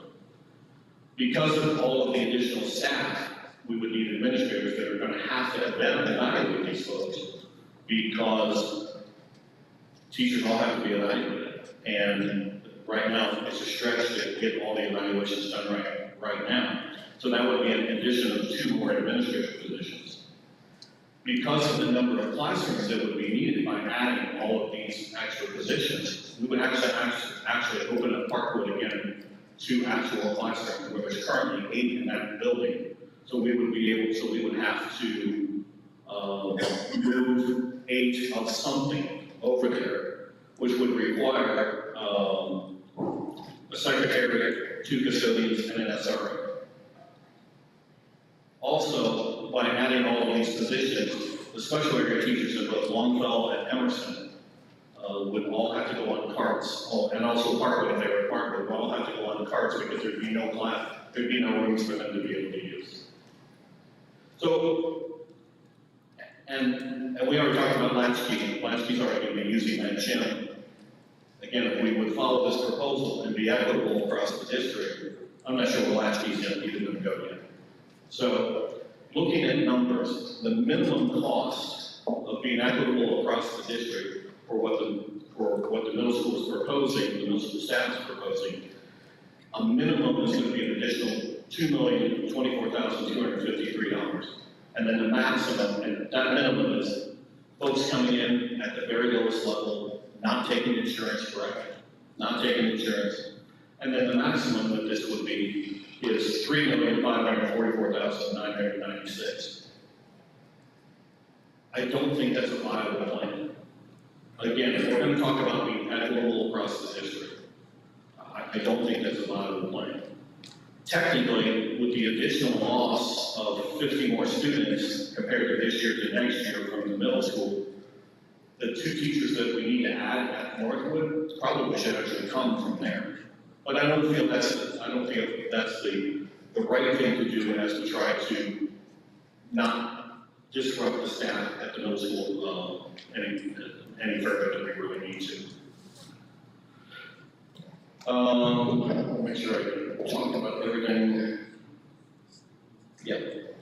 And then the last thing I want to address is that I understand the desire, and I understand the passion. I am disappointed at the way that it's happened. Mr. Turner and his group, have had an opportunity to present their plans to the building leadership team, which talked to Mr. Roth, have taken it to the union. Unfortunately, none of this was ever brought to me. I found out about it late last night, early this morning. And I'm disappointed because I could have sat down and kind of went through some of this had I been given that opportunity. So I'm disappointed that the chain of command wasn't followed, but I do know that I understand sometimes passion gets in the way. Some other things that I want to mention is currently in the middle school, there are 8 teachers who teach one period of another grade level. But they're all in the same content area. So for example, a 7th grade science teacher teaches one class of 6th grade science. We also have PK2 teachers that are teaching 4 subject areas. And we have teachers in grades 3 and 4 that are teaching multiple subject areas as well. So, again, keeping all of those things in mind, I don't believe that this is the direction that we should be going. I know there's also some fear that has been created about 5th graders mixing with 8th graders. That's never happened, and it's not going to. We do have 5th graders that mix with 6th graders. We do have 6th graders that mix with 7th graders. And I'm not sure if we have 7th graders that mix with 8th graders, but that's certainly possible. Yes, I think there might be some crossover there. The 5th and 6th graders are combined. The 5th graders are combined in pretty much one area of the building with some 6th grade. And again, if you look at many school districts, they're K-6. They have K-6 buildings, so they're going to have 5th graders in the same building with 6th graders anyway. You're going to have many buildings where there are 6, 7, and 8. And there are buildings like ours that are 5 through 8. So, again, I don't believe that adding $2 to $3.5 million to our budget is the right thing to do. So I have a couple of questions on that $2 to $3 million. Because you mentioned a number of times about equitable fairness across the district. And I never used the word fair, and I purposely didn't use that. Okay, but the way the math and the ratios that this spreadsheet leads down to, lends credence to equitable fairness in terms of how many bodies you have when you have a percentage of change in the student body. Right. Okay. However, while I think each building has their own wants, needs, and would love more, because we're going to add 20 plus more, positions to help directly support the teachers and the students, there hasn't been, in my view, such a consistent outcry across those other buildings as there is in middle school. And that outcry comes from the letter prepared by, I think it was 30 plus 33 teachers. That's a large number of teachers in one building. Aside from that, in the last, I don't know how many days, not just conversation with teachers, but many parents have the concerns you talk about with the student next year, and they're moving away from teams. And so it's coming from a lot of angles. I have not sat in the seat for very long, but the conversations I've had in the last 48 hours all point to a specific need in the middle school. Okay, and to fulfill the request of 3.5 teachers in the middle school does not necessarily dictate that we have to add 7 at elementary. I understand the line of thinking as you drill down to the $2 to $3 million impact if we were to be equitable across the district. However, the real numbers lie in the addition of 3.5 teachers and restructuring the way that building flows from a student service perspective. Is that, do you understand where my I totally get it. I totally understand it. Again, I don't believe we're being fiscally responsible for doing that, because I don't believe that adding those positions is going to really change any educational opportunities or going to change any educational outcomes. You have 33 teachers that disagree. I understand that. And they're the ones that know what the outcomes really look like in the classroom. So I think if we were to add 3.5 students or 3.5 resources to the middle school, I would much rather deal with having the conversations with other buildings on why didn't I get later. Because I've talked to teachers in many buildings, and we can all agree that the middle school needs help. The middle school needs a lot of help. And I'm looking at this through the lens of a parent of an 8th grade student and a parent of 2 4th grade boys that are coming into the middle school next year as well as all the things that I've gleaned from the conversations over the last 48 hours, and there have been many, and I feel their quality, first of all, very professional. I did not have one email or personal conversation that was unprofessional or nasty. It was all driven out of concern. And so that's where I wanted to pass that along to you, because I hope you had some of the same conversations with teachers and parents alike, but we're not really looking at adding 26 bodies to the tune of $3 million. We're looking at what is the impact of adding the 3.5 teachers that, by and large, the staff in the middle school is requesting. That's the financial impact I would like to see, because if it works, I don't see a reason why we can't fulfill that request. I'm not being back on top of this. I've had the same conversations probably going on since Friday night. And the feedback I got is the morale right now in this building is awful. And they're looking for help. Now, we can look at these numbers just like Zach said. We're not asking to get 26 people here. We're looking at 3.5. And a number of conversations I had with people, the question was asked, did you follow the chain of command? Yes, we went to our, we went to our building heads. We felt like we got nowhere. We went to our rep. We didn't feel like we got anywhere. The next step is to you. Okay. And I guess one question I have is, have that needs group been asked, what are their thoughts, or is it just, they put it out here that nobody's ever really sat down with them and said, tell us why you feel like this is what we need. And I don't speak for them, but I'm thinking maybe that's what they want. Let's get a seat at the table here, lay it out, and see if it makes sense. I mean, at the end of the day, everybody deserves to have their voice heard. I think that's what everybody's looking for here. Well, if I can follow up just on one thing here, equity is important, right? But we're talking about adding a classroom at the lowest level because we have this need, right? That doesn't mean we have to add positions across the district because we added somebody there.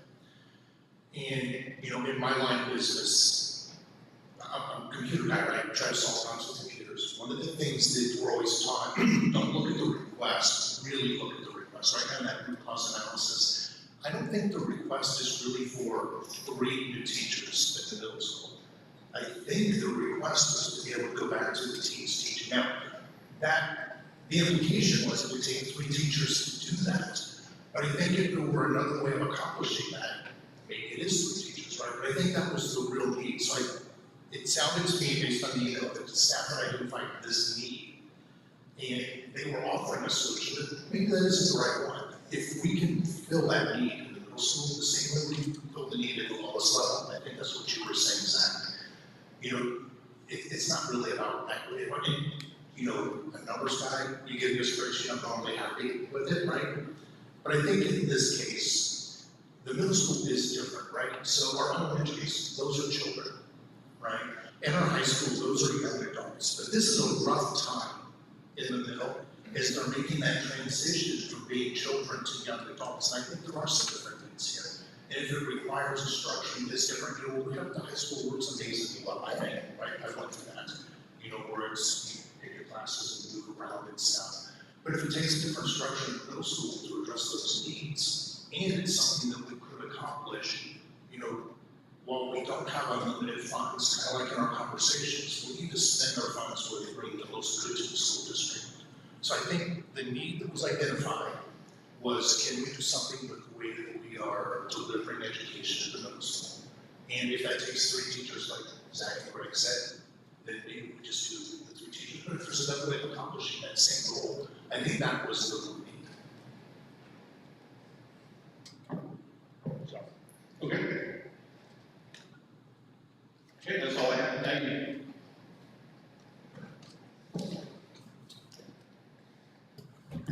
Okay, before we move on, Michelle, did you have anything to add as we close out staff?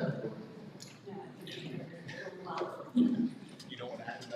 Well, the only thing I have in the back of my mind, a parent approached me and said, they're doing away with 5th grade recess. I don't know if that's true or not. Parents feel like 5th graders should still be recess.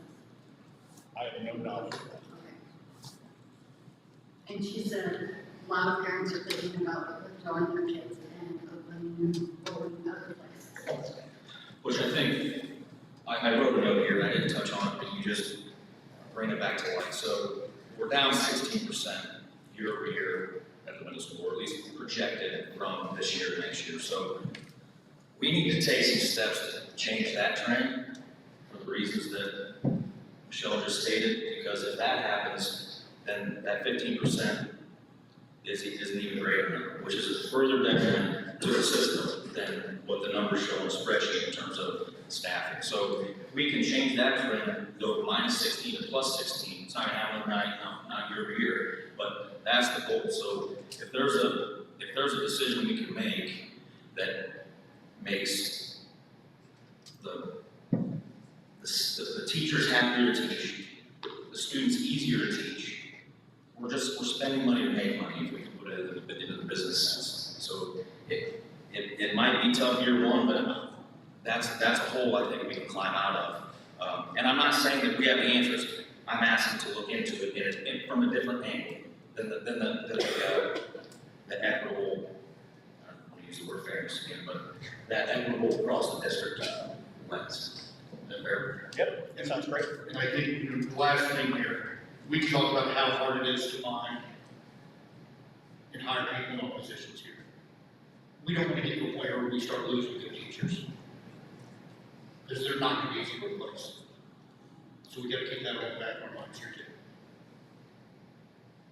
Because I'm afraid that's going to be the case if we don't do something here. That's all I have. Anything else? Great discussion. Moving on to the treasury report. Okay. Item A, I'd like to request a motion to approve the minutes, financial reports, and invoices paid as presented. So moved. Second. We have a motion second. Any further discussion? I know there's a lot here. However, I'll open that up to you to shine some light on. I'll do just a brief kind of overview of the narrative. And then if you've got any further questions after that, we can address those then. On the revenue side, honestly, there's not a lot to talk about. Overall, property taxes are just beginning to get collected for the second half. So we only received one collection in January, a couple more to go. So no real, final numbers to talk about there until probably March, actually, until we see what that looks like. Hand in hand with that is the property tax allocation. That's that homestead rollback, which goes hand in hand with those collections. So really no movement there. Probably the biggest item on this is the unrestricted, which is the new state funding formula, which finally got implemented in January for the most part. There's still tweaking, still working on some of that. But when you look at the comparisons, you can see when they did the catch-up, it was a plus over $1 million in that line. Let's see, we were 1.2 million more than what I had in the budget for through January. And part of that's just a big catch-up. We'll see as they continue to tweak it. But as I talked about earlier, it does appear that the new formula is going to have some beneficial impact to our district. So that's a good thing. All other revenue still hasn't really changed. We've been a bit behind on that. It's due basically to one item within that we received last year that we haven't received to this point so far. So, but overall, revenues at this point are 1.6 more than what we budgeted, which, that's huge. So great position there. On the expenditure side, all line items with the exception of miscellaneous, which is right on budget, are performing better than we originally planned they would. So the expenditure side of it, we are 4.67% better than what we had originally budgeted at the beginning of the year. So we're a little over halfway through the fiscal year in great position heading into the second half. So the revenue is up by 600, and the expenditures are down by 900. Some of the things we have are timing issues, but some of them are trending issues. Based on the descriptions, these look like trending things, which bodes well for the end of the year. That's really well for the end of the year. some of the things that, like one of the things as far as the timing that can impact this is, the excess cost charges that we receive. You don't get those till the second half of the year. For us, the excess cost charges this year are $774,000, okay? That's $160,000 more than last year. So, that's an increase that we didn't necessarily expect. We've seen some increasing over the years, but that's a big jump. But there's no way to know that, and it's actually in arrears. So those excess costs are from students that were in class last year that were on special ed services. And those are the costs where they were attending in districts outside of open enrollment, court place, special facilities, those kind of things. So, you do your best to plan for those, but it only goes so far. And like that, you don't know until actually they get into the fiscal year. We're just beginning to see those charges hit here. So, but we're in a great position at this point of the year for things like that not to have as great an impact, that if we were to well off as what we are 8 months in.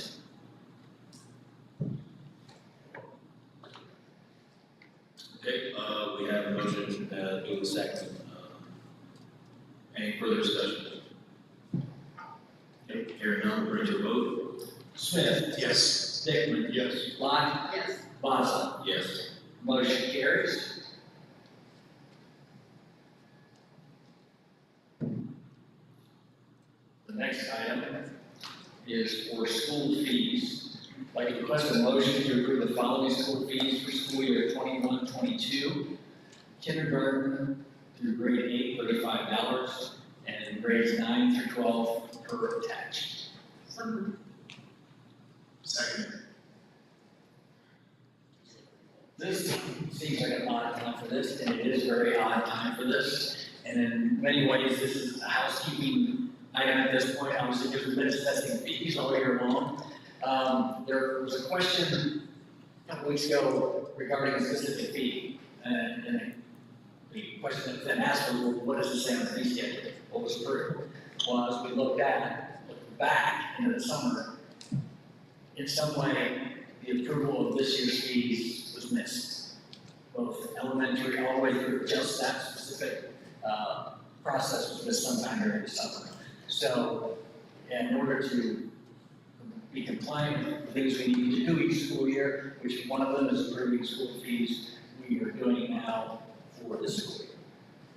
Are there any outstanding changes that need to be pointed out from your peers? So this is a true kind of housekeeping. This is truly, this is what would have been approved in the summer. Yeah, we were reading on the question, these are standard, they've been standard for years and years and years, correct? Yeah, typically what you see lately, if there's a change, is the addition of a class or some other, item that's new to the fee schedule in general.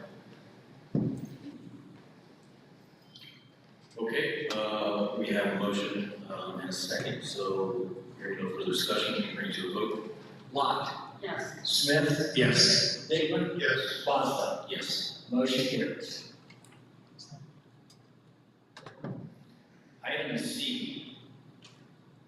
Like the request of motion to enter into an agreement with the Montgomery County Educational Service Center for hearing intervention and audiology services for the 2021-2022 school year at an estimated cost of $46,750.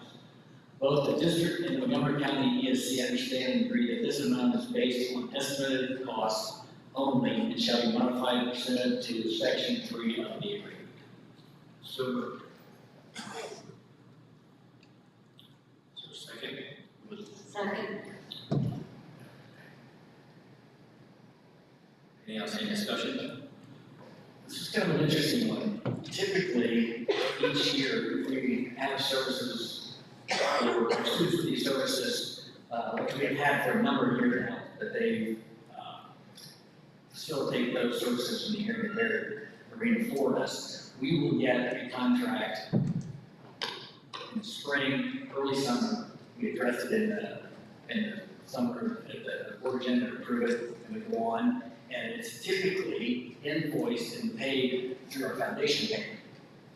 We received an invoice for first quarter, mind you, in the middle of January, which, okay, what, I don't have a contract for this. So, reached out to Montgomery County ESC, I believe, in the initial part of the year, they missed it. They are providing a service. I did verify that with our special ed department. They provide services for the students. They gave me the list. So the services are being conducted, but they missed sending out the contract, which then also prompts us to prepare purchase orders and those type of things for payment. And also because they have not, they're direct billing us now instead of going through the state foundation, which is the normal process for an ESD service. Charging for things such as the nature. So based on that invoice and this estimated cost, does it fall in line with what we had? So, yeah, very much so. Okay. Yes, yeah. It is not outside the realm of what we would normally expect for those services. So this is kind of a two-part, this one, and then we'll address the actual invoices in the next one. But this is to authorize the agreement to participate in these services. Any further discussion? Okay, we have a motion and a second, we'll bring it to a vote. Dickman. Yes. Lott. Yes. Smith. Yes. Lawson. Yes. Motion carries. So item D then. I'd like to request a motion to approve the first, second, and third quarter invoices from Montgomery County ESC in an amount of $35,062.50. So moved. Second. If we don't approve these, we don't have to pay them. And that's really. Kind of like graduation, Bob. So this is the dollar amount for the ESC's catch-up invoicing to date. Correct, yes. And if the services don't meet that, the fourth quarter invoice will be the adjustment. Okay. That's clear. We have a motion, duly second, any further discussion? Hearing none, we'll bring it to a vote. Smith. Yes. Lott. Yes. Dickman. Yes. Lawson. Yes. Motion carries. Final item in my section. I'd like to request a motion to approve the following individual service agreements with the Midwest Regional Education Service Center for the 21-22 school year. Instructional assistance services at a cost of $28,217.61. Family and community engagement coordinator, additional days at a cost of $26,524.31. And as a note, this particular position is being paid with the extra two funds. So moved. Second. So the first one, instructional, those are the aides that we continue to try to employ. So I believe this was two aides in this. In essence, this is a retroactive, they're already working for us. This, I do not believe these include the 7 that Mom's talking about, so they for that. And then the family and community engagement coordinator, this is for Dan Morrison and the services and so forth that he's providing for our district as part of the, what he and Angie Ross do in that area for us. So I'm just gonna throw in on that. Because of some illnesses and areas in the district, Denny has filled in, like, he's kind of like a jack of all trades at this point. And so we had originally contracted him for 100 days, and Denny actually came in today and said, I'm at my 100th day today. And I need Denny more because of the continued holes that Denny fills, and that's the reason for this. So he's a board member, he's been a superintendent, a high school principal, and elementary school principal, is he a board member middle school? And he has done those for us. So he's got a complete thing. Correct. Right. When I found him, he was a middle school principal. Okay, any further discussion? Hearing none, we'll bring it to a vote. Smith. Yes. Dickman. Yes. Lot. Yes. Bosley. Yes. Motion carries. Okay, moving on to the superintendent report. On a side note, that he's the only person that's ever been employed here since I took my position that I actually knew beforehand. I've never known a single person ahead of time, other than Danny. He's the only person I've ever known. So, under personnel, request a motion to approve the presented personnel items, pending proper certification and paperwork, please. So moved. Second. Okay, so we have the list. Only gets bigger from here. Is there just one new coach this year? Maybe Jalen Hurd. Which coach is that? It looks like maybe Jalen Hurd is a F0. Yeah. Any further discussion? Okay, hearing none, we'll bring it to a vote. Smith. Yes. Lot. Yes. Dickman. Yes. Bosley. Yes. Motion carries. Next, I sadly would ask for a motion to accept the resignation of Ryan Ward, assistant principal at City Middle School, effective July 31st, 2022. So moved. Second. Sadness.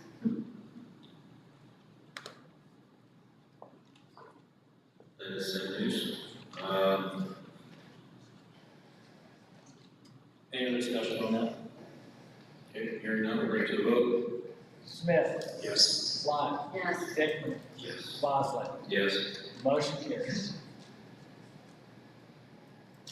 Next, I request a motion to approve the attached administrator stipends. So moved. We have a motion, we have a second. We would have some further discussion. Yep. We have that discussion here.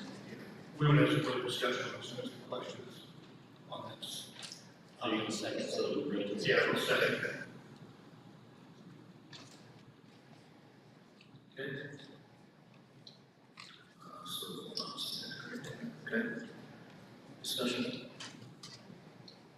This was laid out in industry stipends for full-time employees for additional duties and job descriptions. Yeah, that's not what should have been on there. These are, they're not additional duties. These are folks that are at the top of the current salary range.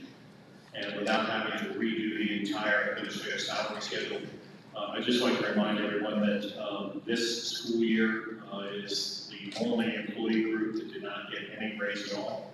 It's all the administrators. And these 5 people are currently at the top of the range. We knew that when we did the range 3 years ago, that we would probably have to go back and revisit this as time goes by. We just didn't, this is a quick way of fixing this without changing everyone within the range, without changing the range entirely. This was a easy way to do this and not add to that dollar amount to the range. So Greg, as part of the amendment, you can strike that. Yeah, motion. I don't want to change the wording to it at this point. On the attachment that you have now, actually that attachment is updated. I looked into that because I was surprised that was the wording. That wording was carried over from a previous personnel attachment last year. It should have never read number 1, that it was for additional duties, because that's not the way it works when you're an administrator. Right. So it should have just read initially, as the motion does, approve the attached administrator items. Nothing beyond that. Just to clarify, the pay scale discussion, which I'm fairly certain I understand. If there was a separate, or if this agenda item was formally different, to change those salary schedules to reflect a 3% increase, that changed the entire scale moving forward, which affects future projected budgets on our salaries. Correct. And that's what will happen as we start to go through and review, when we do another, going through and looking at different salary schedules around the area. Again, life-size schools, those kinds of things. That may come up. I just didn't feel that we were ready to completely revamp the entire administrative salary schedule. But we've still got time before the school year starts next year to get this correct. We can. And I think, well, instead of doing it fast or, right, let's do it the right way, why don't we sit down and look at everything across the board and make an educated decision? Which is exactly why we didn't want to change the salaries ranges at this point in time, because all the things we're talking about don't take an effect until August 1st, number one. So, if we started next month, next year's salary administration wouldn't be impacted by any changes until August 1st of 23.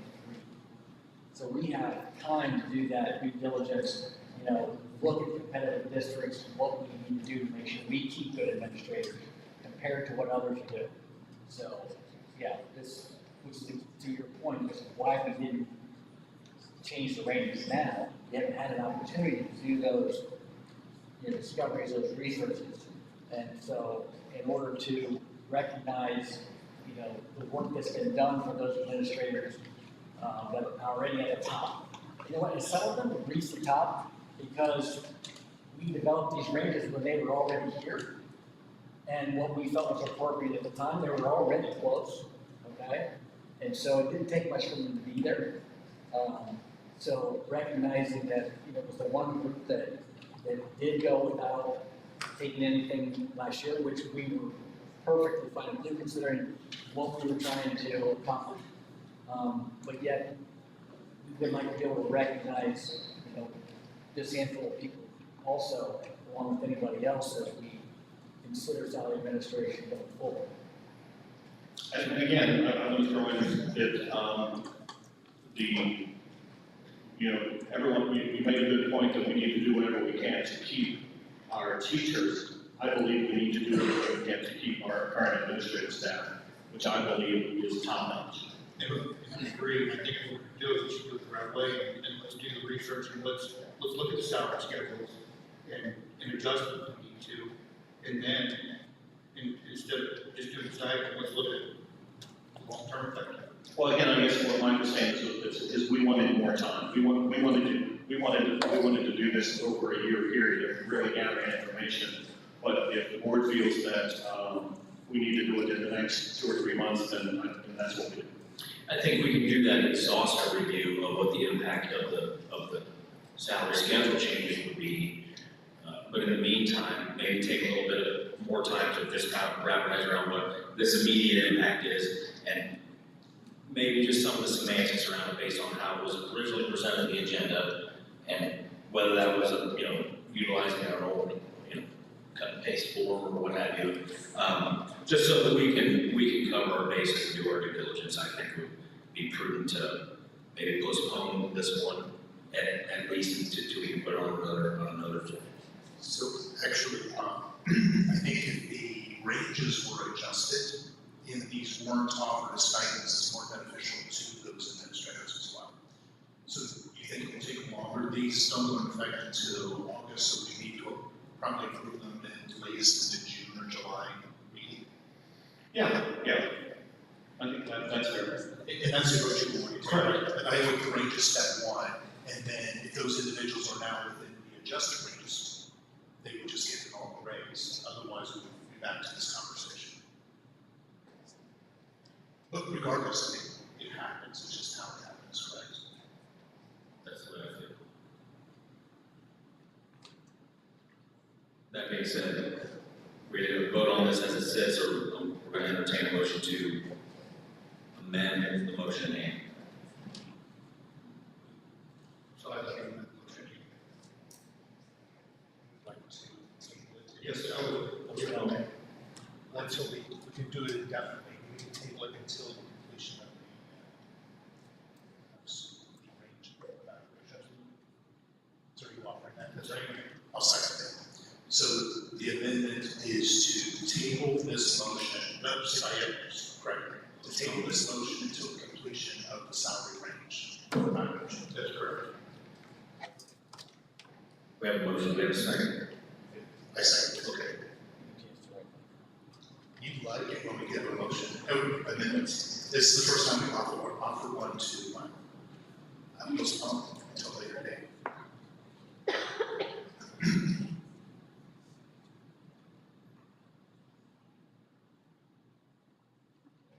Motion was by, right? Correct. And it was to postpone until the completion of the salary range evaluation. Any further discussion? So now we're discussing that then. Correct. Put them together. Yeah. So we just gather information from other districts.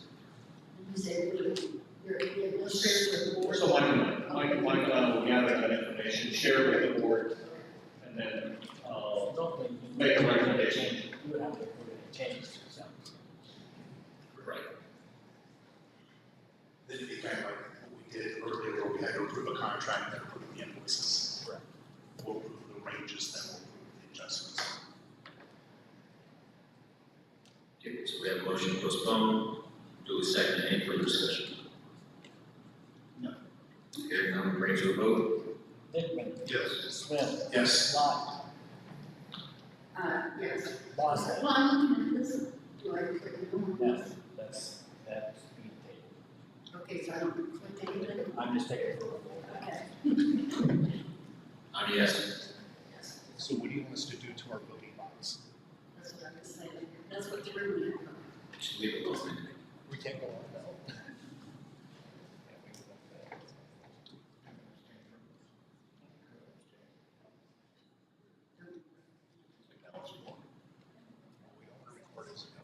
We don't want to record as a yes vote, so the only thing left is either Mike Shelton.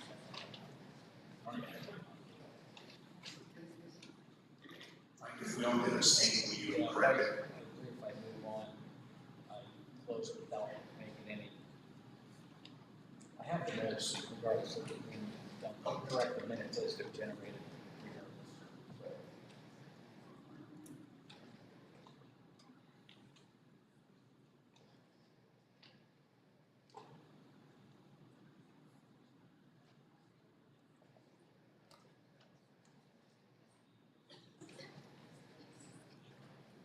So, I'll let you catch up with your, okay? thank you. All right, moving on to school calendar. So request a motion to approve the proposed school calendar as presented. So moved. Second. And just to clarify, this was the proposed calendar, which was proposal two, which added the Late start, delay and the not the, retreat. retreat. That's right. So we were given three options, this is like the fourth one. Yes. On that, okay. Any further discussion? Okay, hearing none, we'll bring it to a vote. Hickman, Yes. Lott, Yes. Smith, Yes. Boswell. Yes. Motion carries. Okay, moving on to out-of-state student trip. So request a motion to approve out-of-state trip to Washington DC for the 8th, 9th, and 10th grade students, June 1st through June 5th, 2022. Travel arrangements are provided by the classic student tours, expenses to be paid by the students. Second. This is a COVID catch-up trip. That's exactly what it is, yes. We did receive one email from the public with a question about the students are paying for themselves. Chaperones, do they pay for themselves? I don't have the answer to that. I would believe that They- there's a certain number of chaperones that usually get paid for free, because depending upon the number of students that go. I don't have the answer to that question right now. And the question was, the teachers and administrator, who covers that cost? Was the question. Okay. So, and if we don't have an answer, we get back to it. Yeah, but, We need to. so the question again was, Who covers the cost of the teachers and the administrators?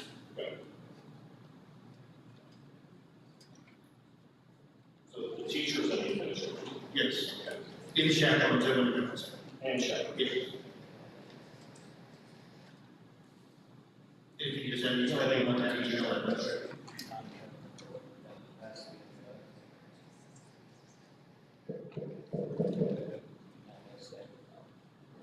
Is Heather here? Oh, okay, because I'm gonna ask her, she would know the answer to that. I'm sorry, I can't hear you. Chaperones pay for themselves. Okay. Chaperones pay for themselves, and does the district cover, the district probably covers the cost of the teachers and the administrators? Okay. There's your answer. Thank you. You're welcome. Lots of knowledge out there. I feel sorry for the hotel. So we have a motion, it's been duly seconded. Any further discussion? Hearing none, bring it to a vote. Yes. Smith, Yes. Lyon, Yes. Boswell, Yes. motion carries. Okay. Moving on to the public participation portion of the meeting, I want to point out that we strategically placed this particular agenda item further down, just simply because of the the line of questioning and commentary over the last week that was coming to bottom line of the board as a whole. Anyone that wishes to speak certainly is afforded, the opportunity to hopefully, the way we conduct our business here today, maybe answer some of those, because I have a feeling it might be a little bit around that. However, definitely want to hear any and all comments. So, how many do we have listed? We have 3. Okay. You'd like to go with the first one? Certainly, a quick reminder, you will address me and you have a 3-minute time limit.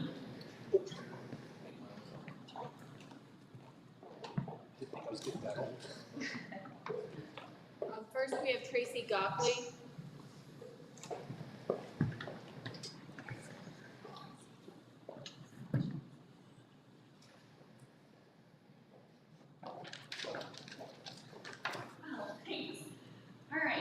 Good evening, my name is Tracy Gockley and I reside in Sydney. I have 4 kids in the school district.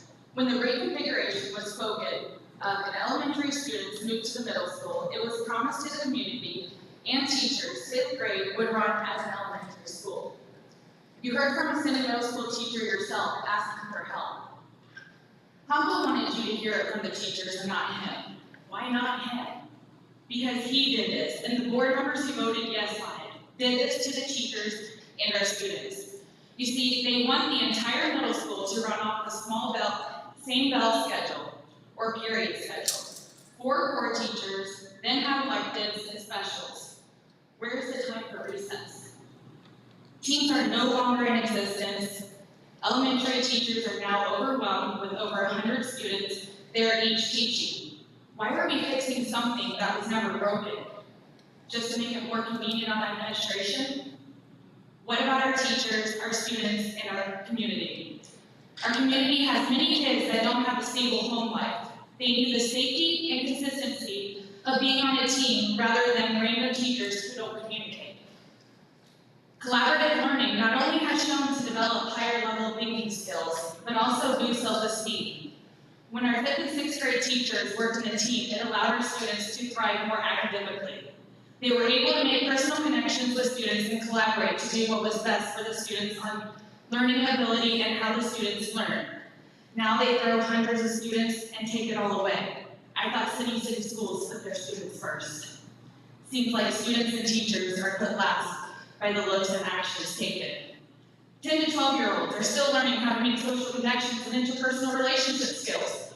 By mimicking the junior high school schedule, these students would have less opportunity for personal connections because they are moving from class to class with a different teacher or each subject and different classmates. It is important to foster the independence of 5th and 6th graders while providing the support and scaffolding those students need for success.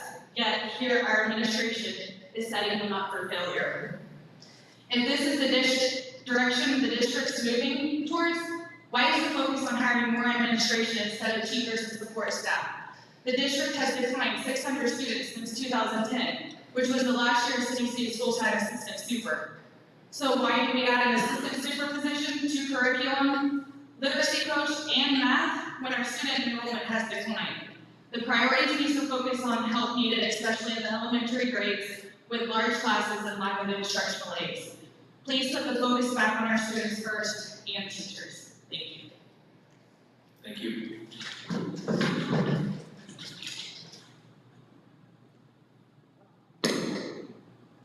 Next, we have Douglas Jackson. Thank you. Douglas Jackson here, I've been Sydney, some of you have heard me speak before. First off, I've been coming to these school board meetings for some time now. I've never seen so many people here. But that tells me you have some concerns. And I think you touched on it, general folks, they've waited over 2 hours now to be heard. So I really commend all of you for sticking out and waiting for this. You are right, you touched on a couple of things that I wanted to speak about.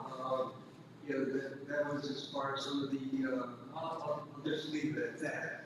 I just would like to comment that, you folks here are all elected to reflect the community standard, to protect and do what's best for the city, for the students, and for the community at large. So, right or wrong, maybe out in left field, but I think the community looks at you to protect that. To protect, what's going on here in our community, and to reflect the standards of the community. I spoke here last spring about the critical race theory. Well, there's other things out there that are concerned. This social education over the comprehensive sex education, starting in pre-kindergarten. You need to be aware of those kinds of things. And I think the community needs to be aware. We've got over at Bethel School District, just south of us. The people over there are in an uproar. The school board meeting, it was announced that boys can now use the girls' bathrooms. What comes next? Is that going to be, the boys are going to be competing in sports? I understand it's very girls' sports, and I understand Salina's got some issues going on now too. And so, these kinds of things, really do need to be communicated, I think, and we look to you folks, to protect our students. Like I say, some of this crap and this garbage, was coming into the Sydney School District. If I had kids in this school, I'd be out of New York with it. I wouldn't allow my kids to be, part of that indoctrination, if you will, when you point some of the things. I don't think it's healthy. I think kids need to be kids. They don't need to be preached to. So, with that, I think my 3 minutes are probably close to the end. Thank you. I think finally we have Christina Knott.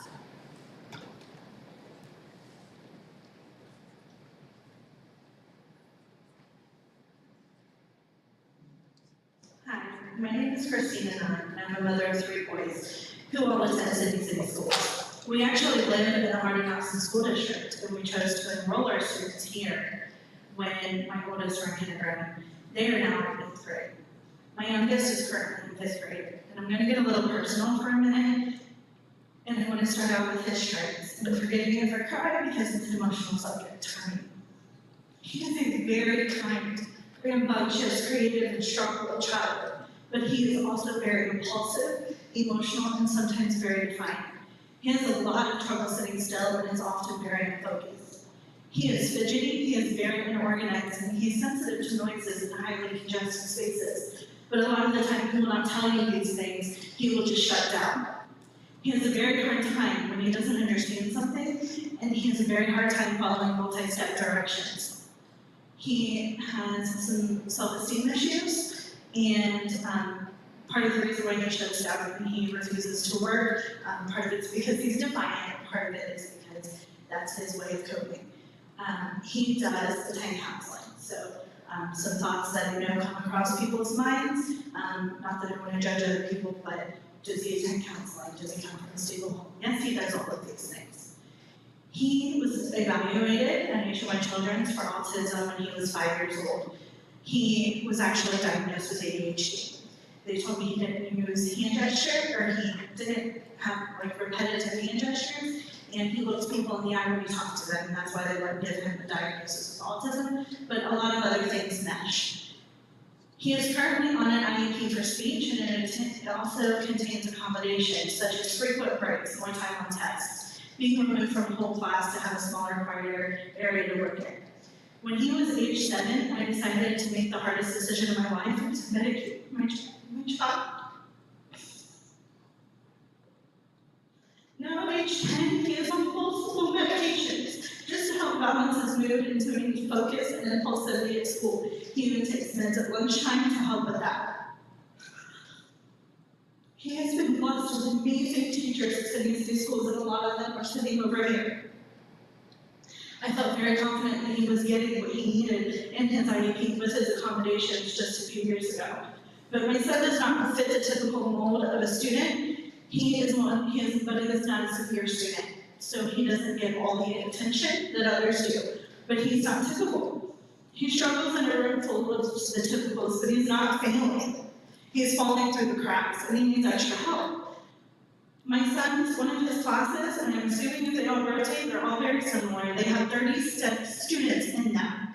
10 of them are on IEPs, and there are no needs to assist because they were cut. One teacher. Every 3 minutes, I'll allow you to reference. Thank you. One teacher cannot help the one child that needs the help while leaving the other 29 behind. I was actually called to the school last week because my child needed some assistance, and there was no one there to help them unless it was going to be a school officer, which the teacher did not really feel needed to be done. So I was called. I came in and talked to my son. We got things accomplished. I was an aide in the school system up until this past school year. I was one that helped with those kids. I worked in a gen ed classroom. I also was a special ed and worked one-on-one with autistic children and those with neurodiversity. I left my job. I was not cut. I chose to leave my job because I was asked to take a $5 pay cut to stay. When it averages out, I would have made about $800 a month to do the hardest job I've ever done. I worked with an autistic child. I was scratched until I bled. I had hair pulled. I had things that, it's a hard job. You think that we babysit all day, we do not. And I just want to say that we were told when we were getting our pay cuts that the Board of Administration would be taking a pay freeze, and now you want to add more to them because they have to do above and beyond when we all have done above and beyond. I do want to say that the teachers do a wonderful job and they need help, and I don't believe that we're doing what's best for our district. And I have some of this written up. I changed some of it because of what you guys talked about today. I did answer some questions that I had, and I'm very grateful for that.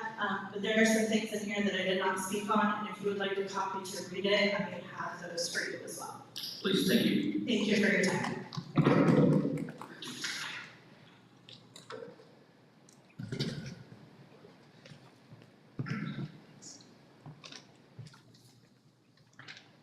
That's the last one. Okay. Moving on to the legislative report, Greg. On Wednesday, February 9th, the state senate passed Senate Bill 168, which establishes an Ohio local training program that will appoint 16 regional training officers. These officers will work with the governor's school safety center and school safety designees. There are already about 1,500 school buildings in the state that have armed resource officers, but this bill creates additional resources that can be used in these schools. House Bill 290, on Tuesday the 15th, the House Finance Committee discussed a substitute version of House Bill 290, currently being termed as the backpack bill, which proposes to put in place an education program where state educational dollars will follow the child. The proposed program would be an opt-in, with parents choosing to set up educational savings accounts under the Ohio Treasury of the State, where they would have access to reimbursement of $500 a year for students in kindergarten through 8th grade, or $7,500 for students in grades 9 through 12. and these funds will be able to be used on a variety of educational expenses. Lastly, House Bill 123. If passed, this bill would allow municipalities to abate a higher percentage of taxes for new developments without consulting school district officials. The current proposal calls for current threshold of 50% to be raised to 75% before elected school boards can speak on behalf of their communities. The proposal also calls for an increase in threshold for the sharing of payroll taxes from $1 million to $3 million. Great. Any questions for Greg about that? Any questions for Greg about that? Okay. Moving forward to UBCC. John? On January 24th, the UBCC Board of Education had its reorganizational regular meeting. Bill Anke, Dr. Robert Allen, and new board member Guy Fox received the oath of office. We elected a new president, vice president, and legislative liaison, along with approving committee assignments. Following approval of the board agenda in the December minutes, Michelle Brunson introduced Sarah Quick, director of the Adult Aspire program. Mrs. Quick explained that the Aspire program is an adult education literacy program that enables students to obtain their GED, helps ESOL learners, and it also helps with test preparation. 3 of her former students explained how the Aspire program turned their lives around. This program is so successful, it has now been expanded into Champaign County, along with already being in Shelby, Miami, and Dark counties. Mr. Hawk gave the superintendent's message. He mentioned as of January 24th, he has 11 students and 1 staff member out with COVID. Recently, the numbers had spiked, but with the dedicated substitutes and other staff members covering for absences, the Career Center did not have to close or go to remote learning. Mr. Hawk praised his staff for donating over $1,000 to be used for gift cards, which were given to 40 students in need. Along with the gift card, each student received a blanket and pillow that were made by Career Center support staff. He also mentioned that 74 students participated in a blood drive held by the Career Center Sports Medicine Program. 40 students were first-time donors. Mr. Hawk was thrilled that Governor DeWine signed into law Senate Bill 166, which is directly related to career technical education programs. Upper Valley Career Center student Quincy Boisard was selected as one of 5 students from Ohio for the Presidential Scholar nominee. Her application will move forward for consideration as one of the top 20 CTE students at the national level. Upper Valley Career Center student Blake Reich won the Construction Career Advocacy Program Essay Contest. His essay, The History of Apprenticeships, will be featured in the next edition of the Construction magazine. Finally, Mr. Hawk announced that the Career Center has received the Harstein Favor Grant. This grant will support $18,500 of the Yellowstone Teton study trip for the environmental occupations students. Mr. Fraley gave his treasurer's report. The board approved the fiscal reports for November and December 2021 as presented. He was happy to report that expenditures are less than revenues. The board also approved a local grant fund and career tech alternate license tuition reimbursements for 4 people. Administratively, the board approved 8 donations in addition to professional leave as needed for out-of-state travel of the Career Center staff within a 400-mile radius of the Career Center campus. Approval was also given for the 22-23 high school calendar as presented. It was noted that there are 180 student days and 187 staff days, which is 6 hours and 20 minutes long, compared to Sydney's 7 hours and 25 minutes, or 7 hours and 5 minutes for revised busing. In personnel, the board approved 4 people for adult education employment, which is intermittent hourly staff, 2 retirements, 2 resignations, and the board approved the salary modifications for 4 employees. Thank you, Michelle. Next on the agenda is executive session. Is there a need to go into executive session? Okay. Ready to move on? Next board meeting is March 15th. All right. Anything else? Entertain a motion to adjourn. Thank you, Greg. Second. Michelle. Roll call, sir. Dickman. Yes. Lyon. Yes. Smith. Yes. Bosley. Yes. Motion carries.